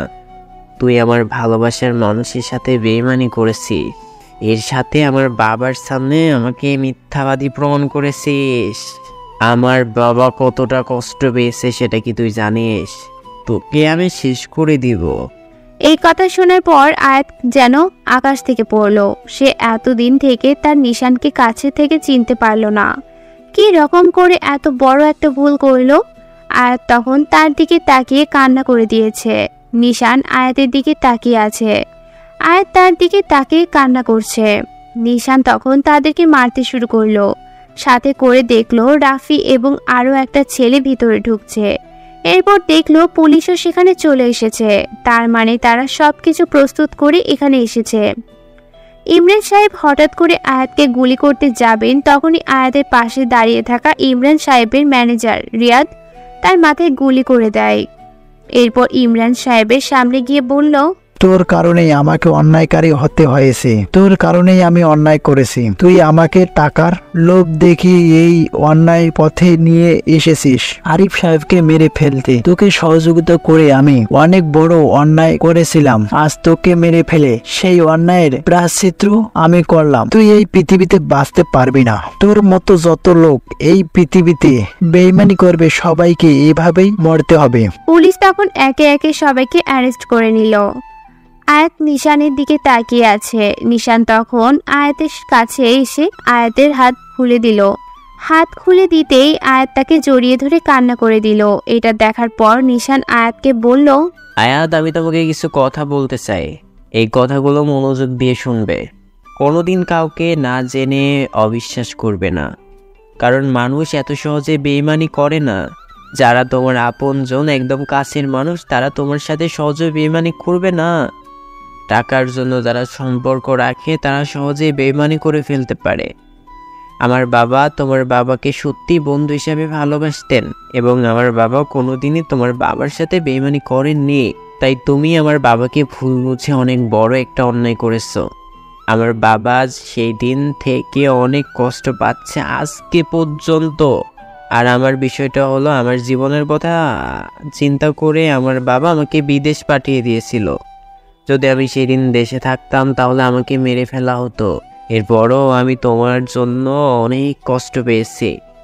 সেজন্য আমি দেশে আসার পর যখনই এসব জানতে পারি তখনই তোমার অফিসে চাকরির জন্য চলে যাই। তোমার সামনে ছদ্মবেশ ধরে থাকতাম যাতে তোমাকে সত্যিটা বোঝাতে পারি, কিন্তু আমি বোঝাতে ব্যর্থ হয়েছি। আয়াত তখন এই কথা শোনার পর নিশানের গালে 2 হাত রেখে তাকে নিজের কাছে নিয়ে এসে বলল, নিশান, আমি আমার অনেক বড় একটা অন্যায় করে ফেলেছি। আমাকে ক্ষমা করে দেওয়া যায় না? তোমার জন্য কতদিন থেকে অপেক্ষা করছি। বিশ্বাস করো, আমি আর কোনোদিন এরকম কোনো কাজ করব না। তুমি আমাকে ক্ষমা করে দাও। নিশান, আমাকে ক্ষমা করে দেওয়া যায় না? আয়াত তখন তার আম্মুর দিকে তাকিয়ে আছে। আয়াতের অনেক বেশি কষ্ট হচ্ছে। আয়াত তখন তার আম্মুর কাছে গেল, গিয়ে বলল, আম্মু, তুমি নিশানকে বোঝাও না, আমি তাকে ছাড়া বাঁচবো না। কেন এরকম করছে? আয়াতের আম্মু কোনো কথা বলছেন না। তখন নিশান আয়াতের কাছে আসলো, এসে আয়াতকে জড়িয়ে ধরলো। আয়াত এই বুকে মাথা রাখার জন্য কতদিন থেকে অপেক্ষা করেছে, কত রাত কান্না করেছে, তার হিসেব হয়তো এখন শেষ করতে পারবে না। তখন নিশান তাকে বলল, বাবা বাসায় আছেন, চলো, আমি তোমাকে আমার বাবার কাছে নিয়ে যাব। আন্টি, আপনিও চলুন। আমার অনেক লজ্জা লাগছিল আঙ্কেলের কাছে যেতে, কিন্তু তার কাছে এখন যেতে হবে, তার কাছে ক্ষমা চাইতে হবে, কারণ তার সাথে আমি অন্যায় করেছি, তাকে অনেক অপমান করেছি, না জেনে না বুঝে। জানি না তিনি আমাকে ক্ষমা করবেন কিনা, তবে দরকার হয় আমি তার পায়ে ধরে ঝুলে থাকবো। এরপরেও তিনি যতক্ষণ না আমাকে ক্ষমা করেন ততদিন পর্যন্ত আমি তার কাছ থেকে আসবো না। বাসায় পৌঁছানোর পর কলিং বেল বাজানোর সাথে সাথেই দরজা খুলে দিলেন রিয়া আপু। এটা দেখার পর আমি আপুর দিকে তাকিয়ে আছি। তিনি এসে আমাকে জড়িয়ে ধরলেন, যেন কিছুই হয়নি, আগের মতোই সব কিছু আছে। তার সাথে কথা বলা শেষ করে ভেতরে যেতেই দেখতে পেলাম আঙ্কেল বসে আছেন। আমি তার সামনে গিয়ে দাঁড়ালাম। তিনি আমার দিকে একটু তাকালেন, আবার নিচের দিকে তাকালেন। আমি তখন আঙ্কেলের সামনে বসে তার পা ধরে বললাম, ও আঙ্কেল, আমাকে কি ক্ষমা করে দেওয়া যায় না? আমি তো তোমারই মেয়ের মতো, ভুল করে ফেলেছি, তুমি কি আমাকে ক্ষমা করবে না? ওই লোকটা আমাকে ভুল বুঝিয়েছিল, আমার মাথা ঠিক ছিল না, বাবার জন্য অনেক কান্না করছিলাম, তখন তোমাকে ভুল বুঝে অনেক কথা বলে ফেলেছি, তুমি আমাকে ক্ষমা করে দাও না আঙ্কেল। আঙ্কেল আমার দিকে তাকালেন।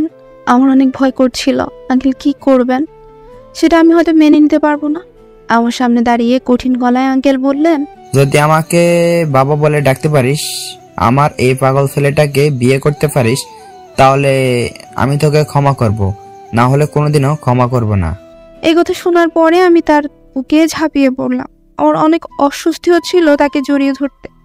এতদিনে সবকিছু জেনেও কিভাবে এত সহজে ভুলে গেলেন সবকিছু, সেটা বুঝতে পারলাম না। কান্না করে তাকে বললাম, বাবা ভুল করে ফেলেছি, আমাকে ক্ষমা করে দাও, আর কোনোদিন এরকম কোনো কাজ করব না, না বুঝে কোনোদিন তোমাকে কোনো কথা বলবো না। কোনো কথা শুনতে চাই না, আজকে আমি আমার ছেলের সাথে তোর বিয়ে দিতে চাই, আজকেই আমি তোকে আমার ঘরে নিয়ে আসতে চাই। কি বেন, আপনার কোনো আপত্তি আছে? না ভাইজান, আপনি যখন বলেছেন আজকে, তাহলে আজকেই হবে। আপনি যেটা বলেন সেটাই। একটা কথা শুনে রাখবেন বিয়েন, বিয়ের পর কিন্তু এখানে থাকতে হবে। এখান থেকে যাওয়ার কোনো প্ল্যান যদি করেন তাহলে কিন্তু মেনে নিব না, এখানে থাকতে হবে দুজনকে। আয়াত তখন নিশানের বাবার কথা শুনে অবাক হচ্ছিল, মানুষটা এত ভালো কিভাবে হতে পারে। সন্ধ্যার মধ্যেই তাদের দুজনের বিয়ে হয়ে গেল। এখন বাসর ঘরে বসে আছে আয়াত। একটু পর নিশান আসলো। আয়াত তখন নিশানের দিকে তাকিয়ে বলল, এই দুষ্ট নিশান, আমাকে ক্ষমা করে দিও, আমি তো আমার ছোটবেলার খেলার সাথেই নিশানকে চাই, তার থেকে আমাকে বঞ্চিত করো না প্লিজ।